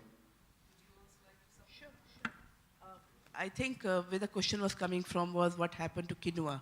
I think that's where the question has been. So yeah, that is something we also often think about it, that when the demand goes up, would it be only rich man's food? So that is, I think, very important. I'm sure government has done a lot on that side. We've learned this, what has happened in Chile, and there must be great policies which are ensuring that there's enough millet for everybody, in everybody's plate. And okay, so there is one more hand. Please take the floor. Gentleman on the first, second, third, fourth table. Good afternoon to all the panelists. Excellent discussion, great points coming out of the discussion. My particular question to Chef Manisha. Ma'am, you are speaking about the demand right now. Why don't we see enough items in any restaurant's menu, millet-based menus? Like you were speaking about, 25% there. But why can't we see in any mainstream restaurants, when we go to restaurants, if there is enough items on the menu, then automatically demand also goes up. So what's the reason, and how do we sort of overcome this? So I can speak on behalf of ITC Hotels, since I work for them. And we have introduced a lot of new initiatives, a lot of new programs under the Millet Mission program that we are conducting. To start with, ITC Foods is also making a lot of millet-packed food, whether it is noodles or cookies or millet flour. Coming to the hotels, we have various programs running. So if you walk into any ITC hotel, that is close to 100 plus hotels, I guarantee you, you will find at least 8 to 10 millet dishes on the buffet. Not only that, we also have, on the menu, we have millet items, which is across the country, pan-India. And we also work on various programs like millet bread. We recently did a tie-up with the Marriott Worldwide, where in Southeast Asia, we have introduced the Millet Bread Compendium. So this is the compendium that ITC chefs worked on. So it's a bank of 20-odd recipes. So we just wanted to spread the word that you can make breads with millet. Like again, go back to 25% is mandate. Beyond that is up to you how you want to handle it. So having said that, there are various programs. I'm sure not only ITC, other hotel chains are also doing. Standalone restaurants, I do see a millet awareness happening. Maybe you need to ask, And as the consumer also starts asking and demanding, you will see chefs also putting it on the plate. So I'm chairperson for Sustainable Tourism Hotels North India. And that question is important, and I'd just like to answer that we've included millets in almost all the hotels, either in breakfast, lunch or dinner. We're also ensuring farm visits to everybody who wants. And one of the heighties including nearby farm visits and those grains to be converted into traditional recipes like pakodi and several other things that can be made, chura and many other things. Also, we are making it a point that as many FPOs, farmer producer organization, we can get in touch with and farmers, wherein the two connectivity of the demand and supply, like you said, that availability of it can be taken care, because hotels are public sectors which cater to a lot larger audience. So if we have about, say, about 2,000 or 4,000 MOUs signed between hotels, then it really becomes easier to procure about a lot of kgs and converting it into different recipes. And like how ma'am said, it's very important to question. And please question at the hotels. I'm sure they'll do it. And if they don't, please get back to us. Well, thank you so much for these responses. And that was the last question from the floor. That is how much time we have. And I'm sure all of us over here are extremely inspired now to try and locate the millet recipes in the menu cards next we visit a hotel or a restaurant. And it is a challenge to all of you to ensure that all of us order also and enjoy them. So thank you so much, and thank you. It has been a pleasure being here. I now return the floor to the organizers. Thank you so much, ma'am. Indeed, a round of applause for that very important session. Thank you to our moderator, Lily ma'am, and all esteemed panelists for making us aware about the important dimensions looking at history and significance of millets. Once again, indeed, two very interesting panel discussions we have had, wherein we delved into the crucial realms of the topic, focusing on important insights from esteemed experts and speakers. Once again, many thanks. At this hour, we'll be having a small token of gratitude and appreciation for our moderator as well as for our esteemed panelists. But that's going to happen later. But right now, once again, they deserve a round of applause again. Thank you. Thank you so much. Lily ma'am, everyone, let's have a group photograph as we conclude the session. Yes, ma'am. So a group photograph as we come to the end of the session on history and culture of millets in Southeast Asia. And yes, as you all know that today we have lots of things lined up for the agenda. At 12:45 hours, we meet outside in the pre-function area to relish and enjoy a millet-based luncheon, meticulously prepared to showcase the diverse flavors and nutritional richness of millets. And yes, that's going to be happening in the pre-function area, and we meet outside there. And I could even see, Shubha ma'am, a lot of people are clicking pictures. So as you're taking pictures of millet-based recipes, millet-based luncheon, please do put the hashtag Asean-India Millet Festival. So here we are, showcasing to the world the bright side of millets and the important food. Thank you. Thank you so much. Once again, a round of applause for our panel. Yeah. And yes, so we have the token of gratitude for our moderator and a very distinguished panelists. Many thanks, Lily ma'am, Sanjay ji, Reena ji, Ankita ji, Chef Manisha Basin ji. Many thanks.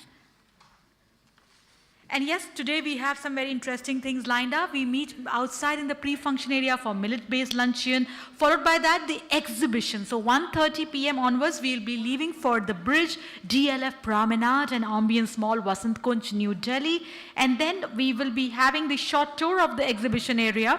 That's going to be 15 hours onwards. And